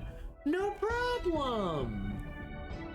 Go get some rest, you! The Rui, the Sergal, go get some rest. You're good. You're fine. You're all good. And now... so that's done. So I'm gonna... wait.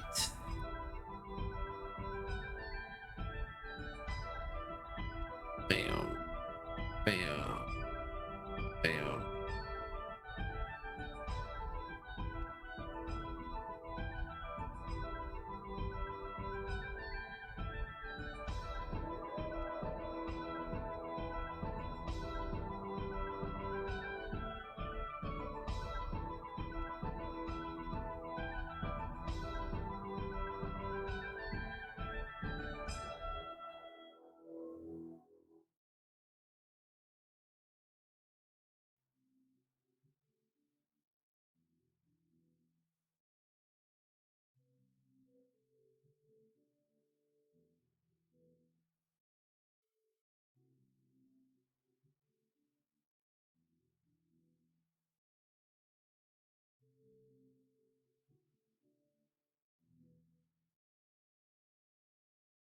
Big old rabbit.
And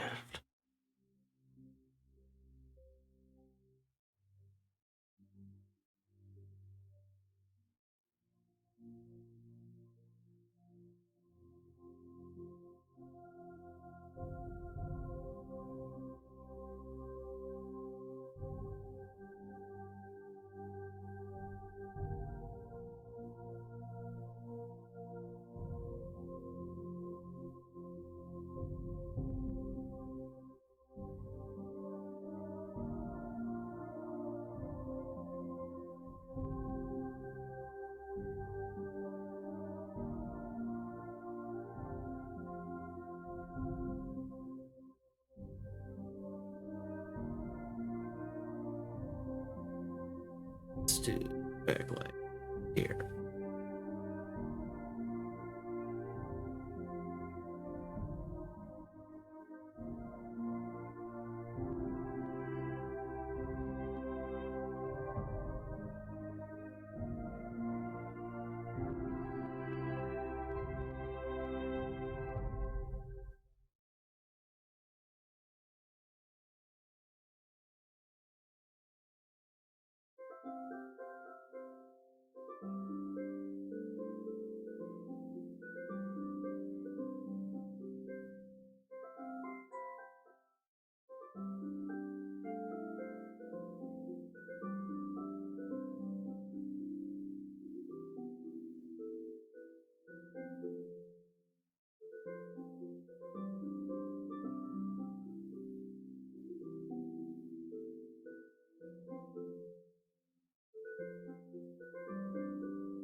Yeah, well, come here.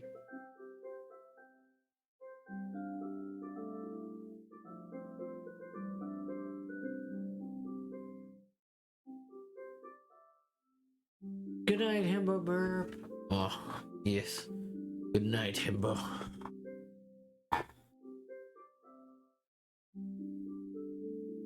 There's so many. So little time.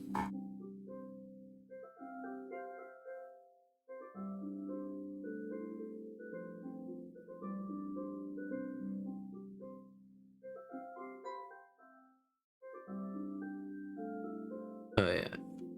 Acro. Look at that. Look at that. Look at that lovely, lovely lighting right there. Right there. Right there.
And then some. What other lighting could I put? Really, this phone. I don't want to put white. Just kind of dulls it. In all honesty.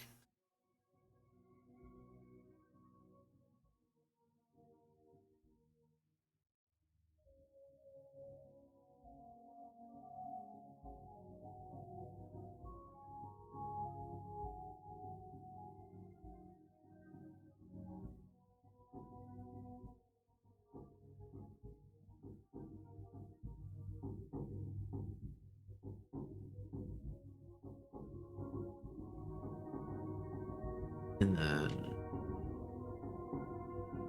like from there.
Oh yeah. I love you, big himbo boy. Yeah, well, we'll big himbo boy. Take him near the himbo, I'm a boy. Baby. I'm an old baby, but I'm a baby. But I'm a baby.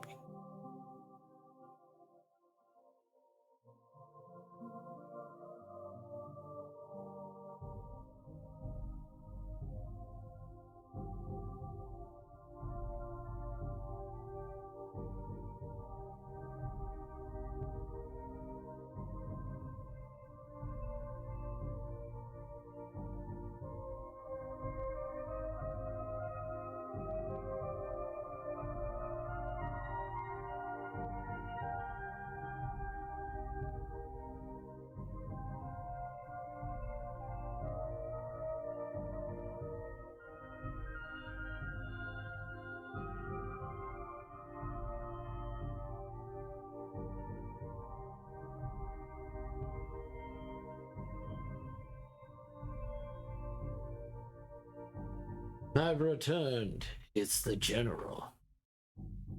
Go to the General to save some time. Acro headshot is looking nice. Thank you. Why, thank you. You're so sweet. Always so sweet to me. Always so sweet to me. Everybody's so sweet to me. There's nothing, I mean, I don't even know. You guys are always so nice to me.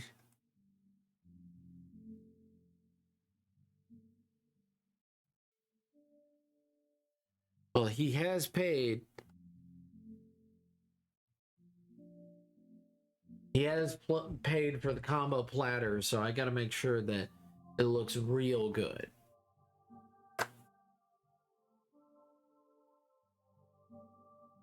So yeah, so far this is what I got, which looks very nice. All I gotta do is soften some lighting a little bit, just soften it out.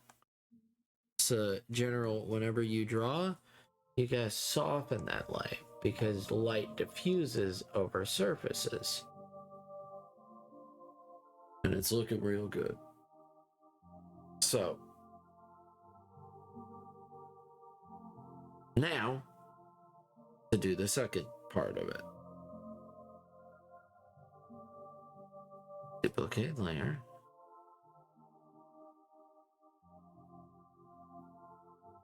And then here. And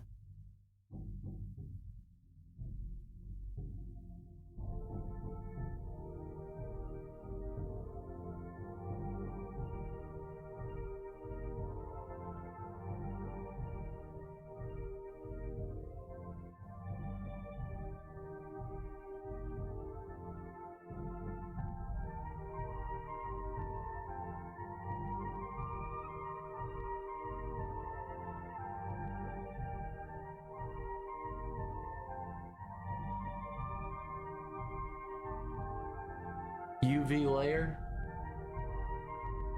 Eva.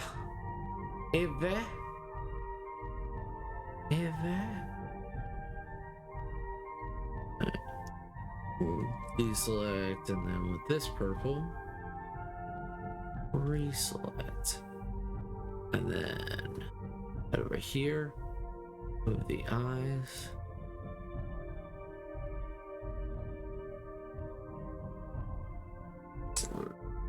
Yeah.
You know what? J.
Bam. Bam, and then bam. Go here, W.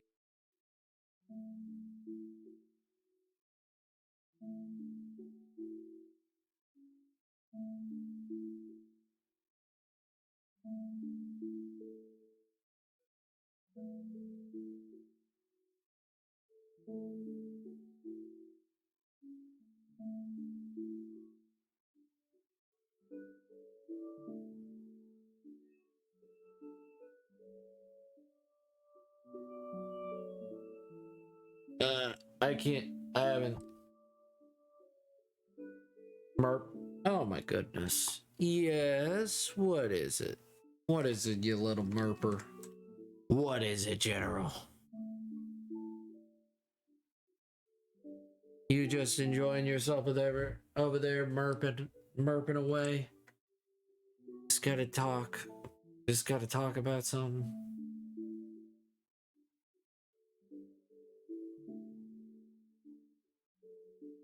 And go away. Ah.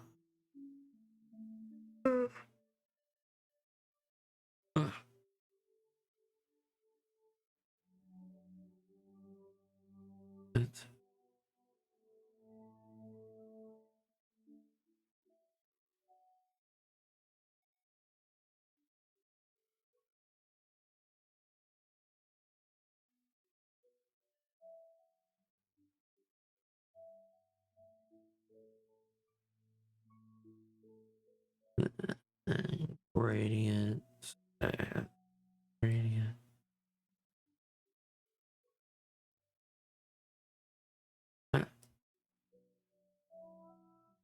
That's what I was trying to do right there. Do this. Deselect. Then you go over here. And you get rid of this. And then you bam. And then you do this.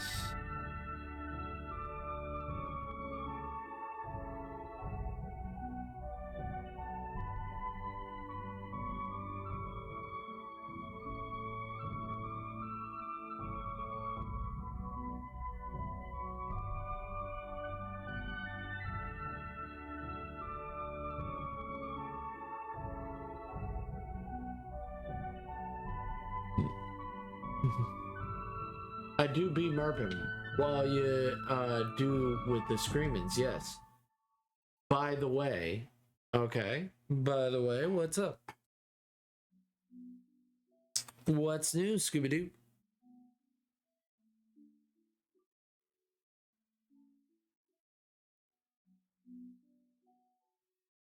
Bedocro fell asleep while lurking.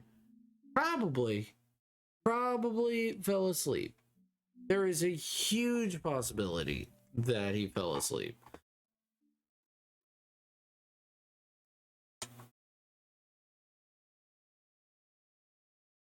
But I'm cleaning it up. Doesn't look too bad. Looks darn good. I think that if he has this set up as a PNGtuber,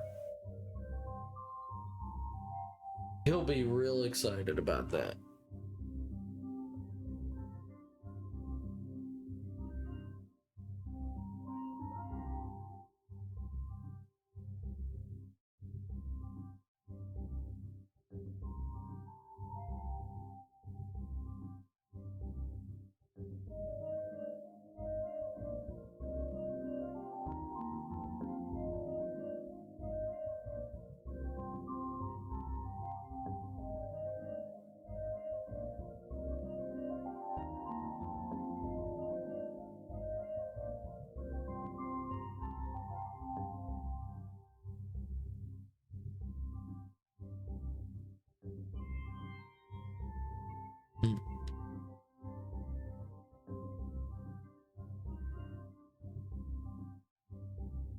Also, I can help you fixing the reaction roles, the one for rules, so you don't have to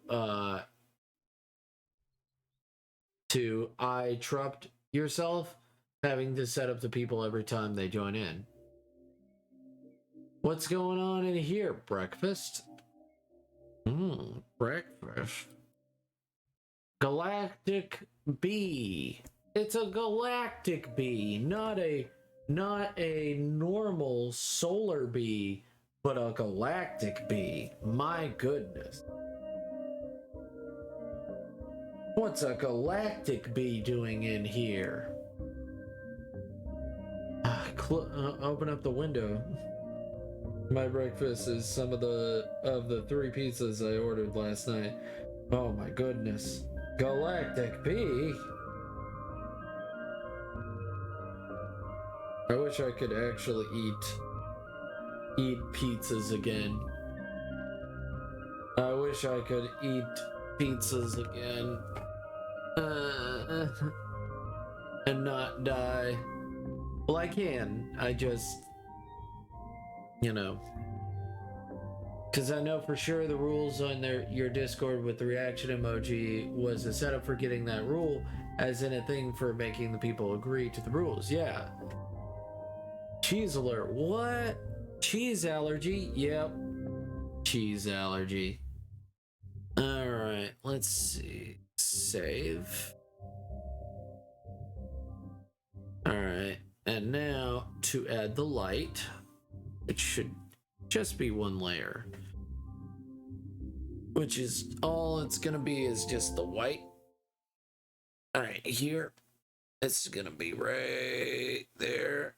And right here. And then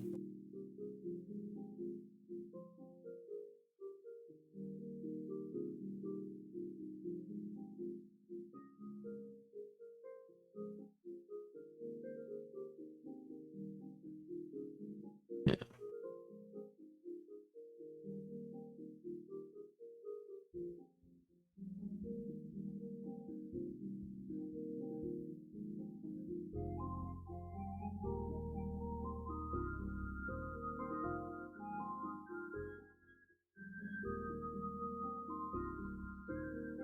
Just ping me up whenever feels like wanting help with it. Alright. Gotcha, no problem. Cheeseless pizza, it is. Vegan pizza? Ugh. I mean, if you can help me... Wait, so no goat milk cheese?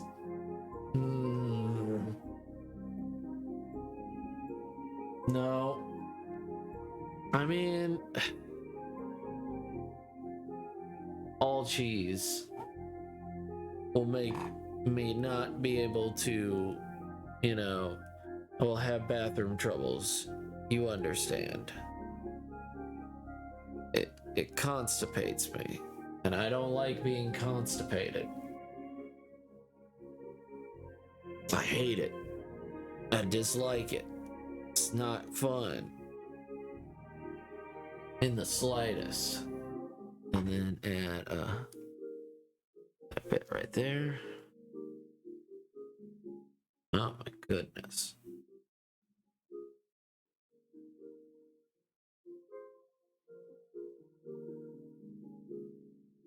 Oh my goodness. This boy.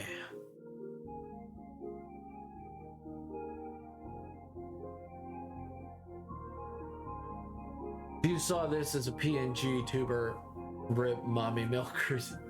Yeah, I can also look at the Discord you're in where is on the Rui Sergalia. What's up? What's up? What's up, champ?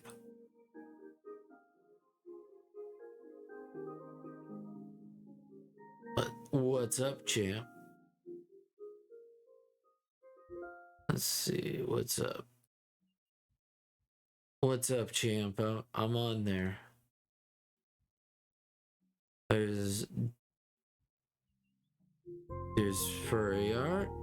There's fan art. There's arts.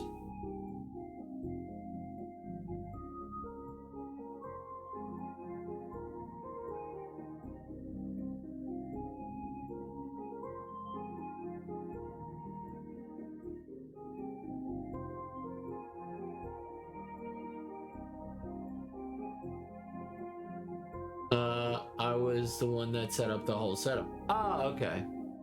The auto rolls work so when you hit that artist emoji. Ah, so what is the species of this drawing?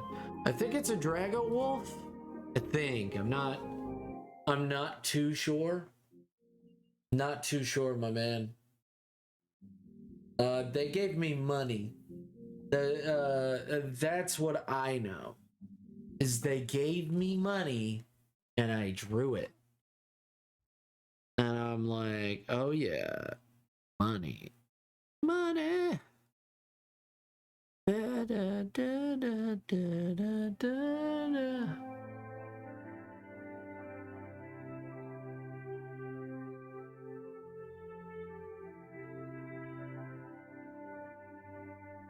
I was seeing a sea dragon wolf. I don't know. Whatever Acro wants, that's what Acro gets. I don't know. What do you... General might know.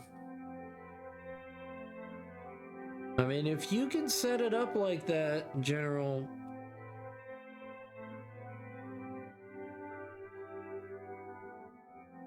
That's cool. So it makes it easier. Yeah.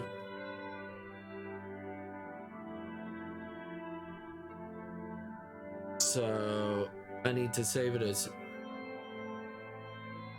save. And now we're going to save it as PNG. And then we were going to put open mouth. Open mouth.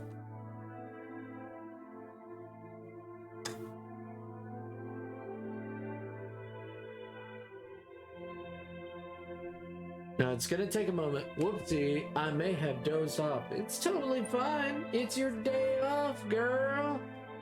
Look at that. Look at this Acro wool. Look at this Acro Drago.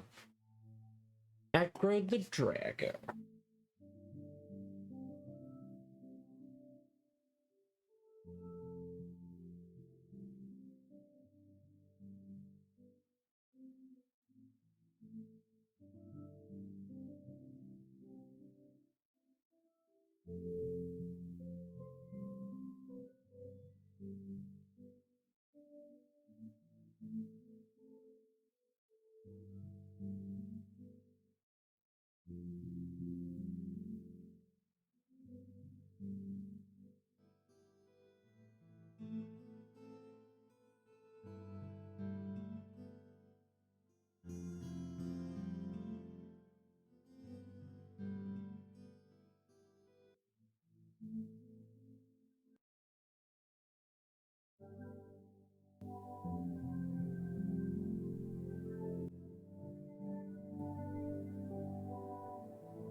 Welcome back to the conscious realm. Just hit me with the admin perms in a roll for a minute. I can do it all for you.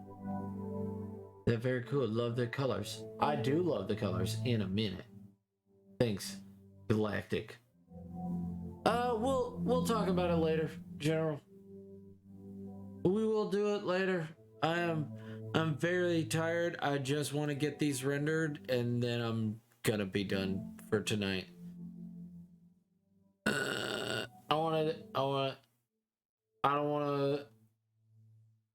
I just want to make sure that everything's all good.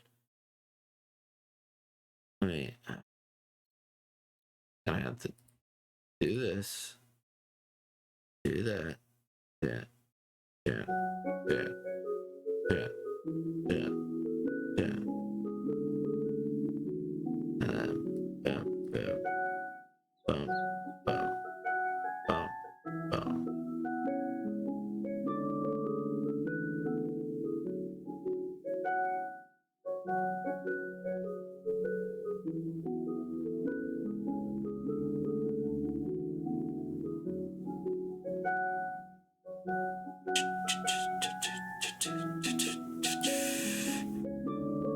Closed mouth. Closed mouth. And then I gotta close mouth.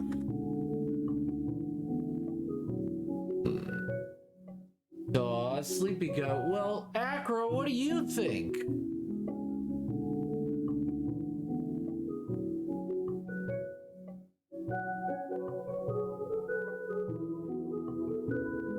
What do you think, Acro? It's your... Be right back. Okay. Thank you, General.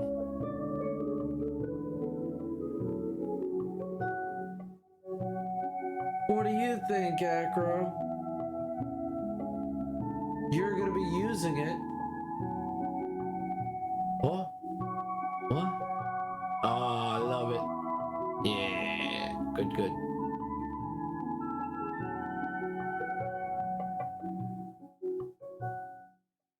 Love it. Yeah.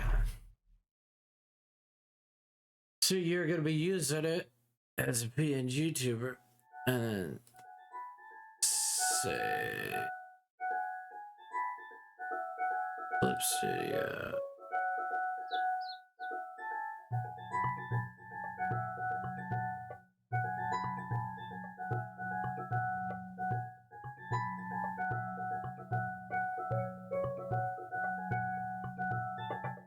it's beautiful. Open mouth one. Hold up. All right. So we got closed mouth, and then we got open mouth.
Where's the clone stamp?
Alright.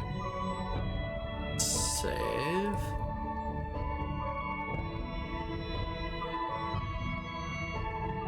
Oh, neat. Hee hee. The Dragon Wolf. Neat. Also, be right back. Saw the 120,000 redeemed to name something in your world. Thought of an entire lineage for my Final Fantasy XIV character, Amelia Thick. Just a family bloodline. The more pure the bloodline, the fatter that ass. Look, if you get enough fucking points, Galactic P, I mean, that, I guess you named a character. You named a character. Amelia Thick. It's a character. You did it. You got Amelia Thick. But you gotta you gotta get to that points, buddy. Sorry. I don't give them for free. You gotta be here the whole time. Even it's been here quite a bit. Alright. Change image resolution. Inches.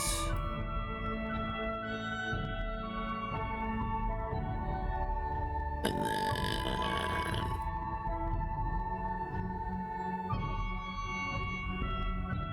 if you want Amelia Thick here, you gotta 100,000 hit today. Yeah. Today. He's been here for months.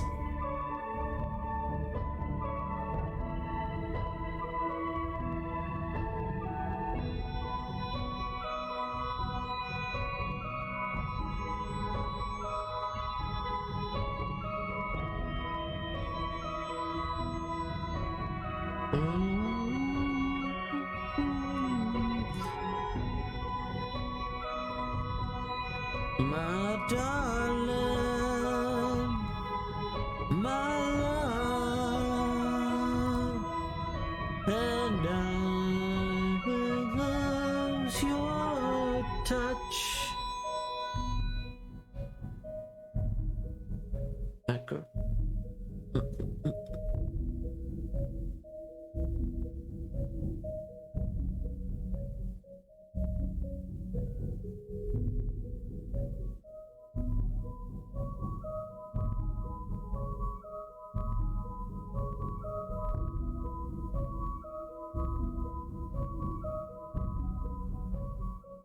I mean, you just gotta get those points, buddy. And now that is done for Acro, which means I get to upload it while you guys are still here. While you guys are still here. I'll upload it to the Discord.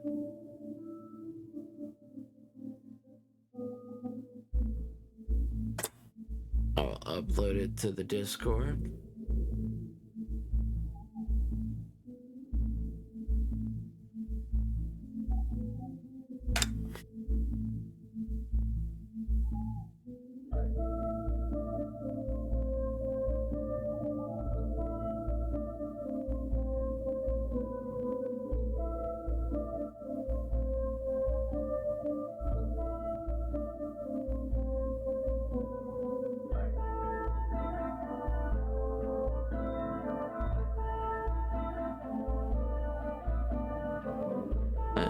Let's go to Agro's thing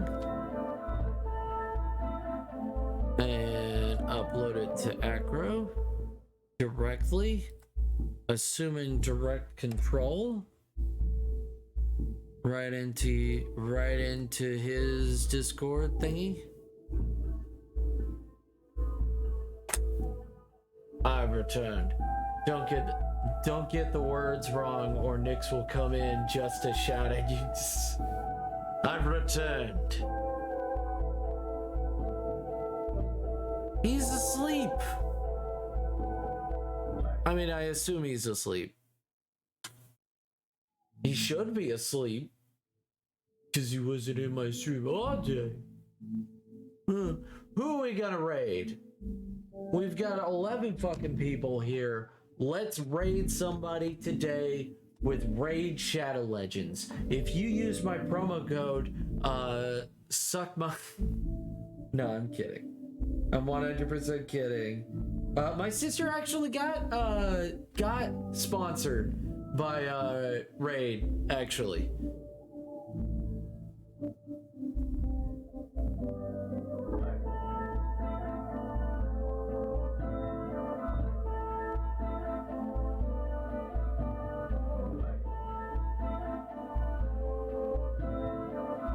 Grenade Studios, Anthony 47, Mr. Mount, D20 Thoughts. Who are we gonna raid? He would, since you got them wrong, wake up and do it just to yell at me. But you haven't missed anything, General. I'm just figuring out who I'm gonna raid.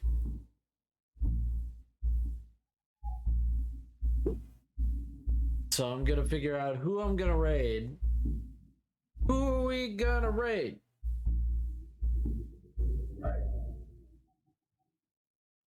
So Mother Abigail is good. She's a very good artist. Grenade Studios. I don't know. You know, I could just do Grenade. Streaming Fallout 4. Alright, I guess we'll raid them. Thank you, everybody, for being amazing. Thank you for being awesome. I know it's difficult being so amazing. I know it's difficult being so stupendous. But I know you can do it.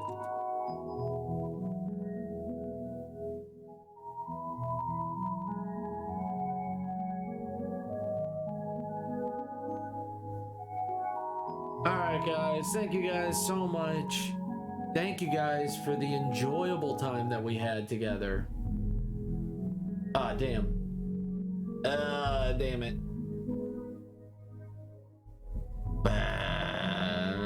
If that's the case. Damn it, Grenade. Damn it. Bye. I will try. Let's see. Mr. Mao? Mr. Mao. You know what? Let's raid Mr. Mao. Mr. Mao. Okay. Thank you, Bao. Thank you guys so much for coming in. Thank you guys for being amazing. Thank you guys for staying awesome. Love you guys. And also love you, Heathen. Love you, Bao. Love you, General. Love you, Acro. Love you. Who else came in? Galactic B. Thank you. Tharui. Thank you, Cat. Who else am I thinking of? I can't think of anybody else, but thank you guys so much for coming in. Thank you guys for checking me out. Oh, thank you, Mass. Thank you guys so much for being amazing. Thank you guys so much for stepping by. I hope you guys have a wonderful one.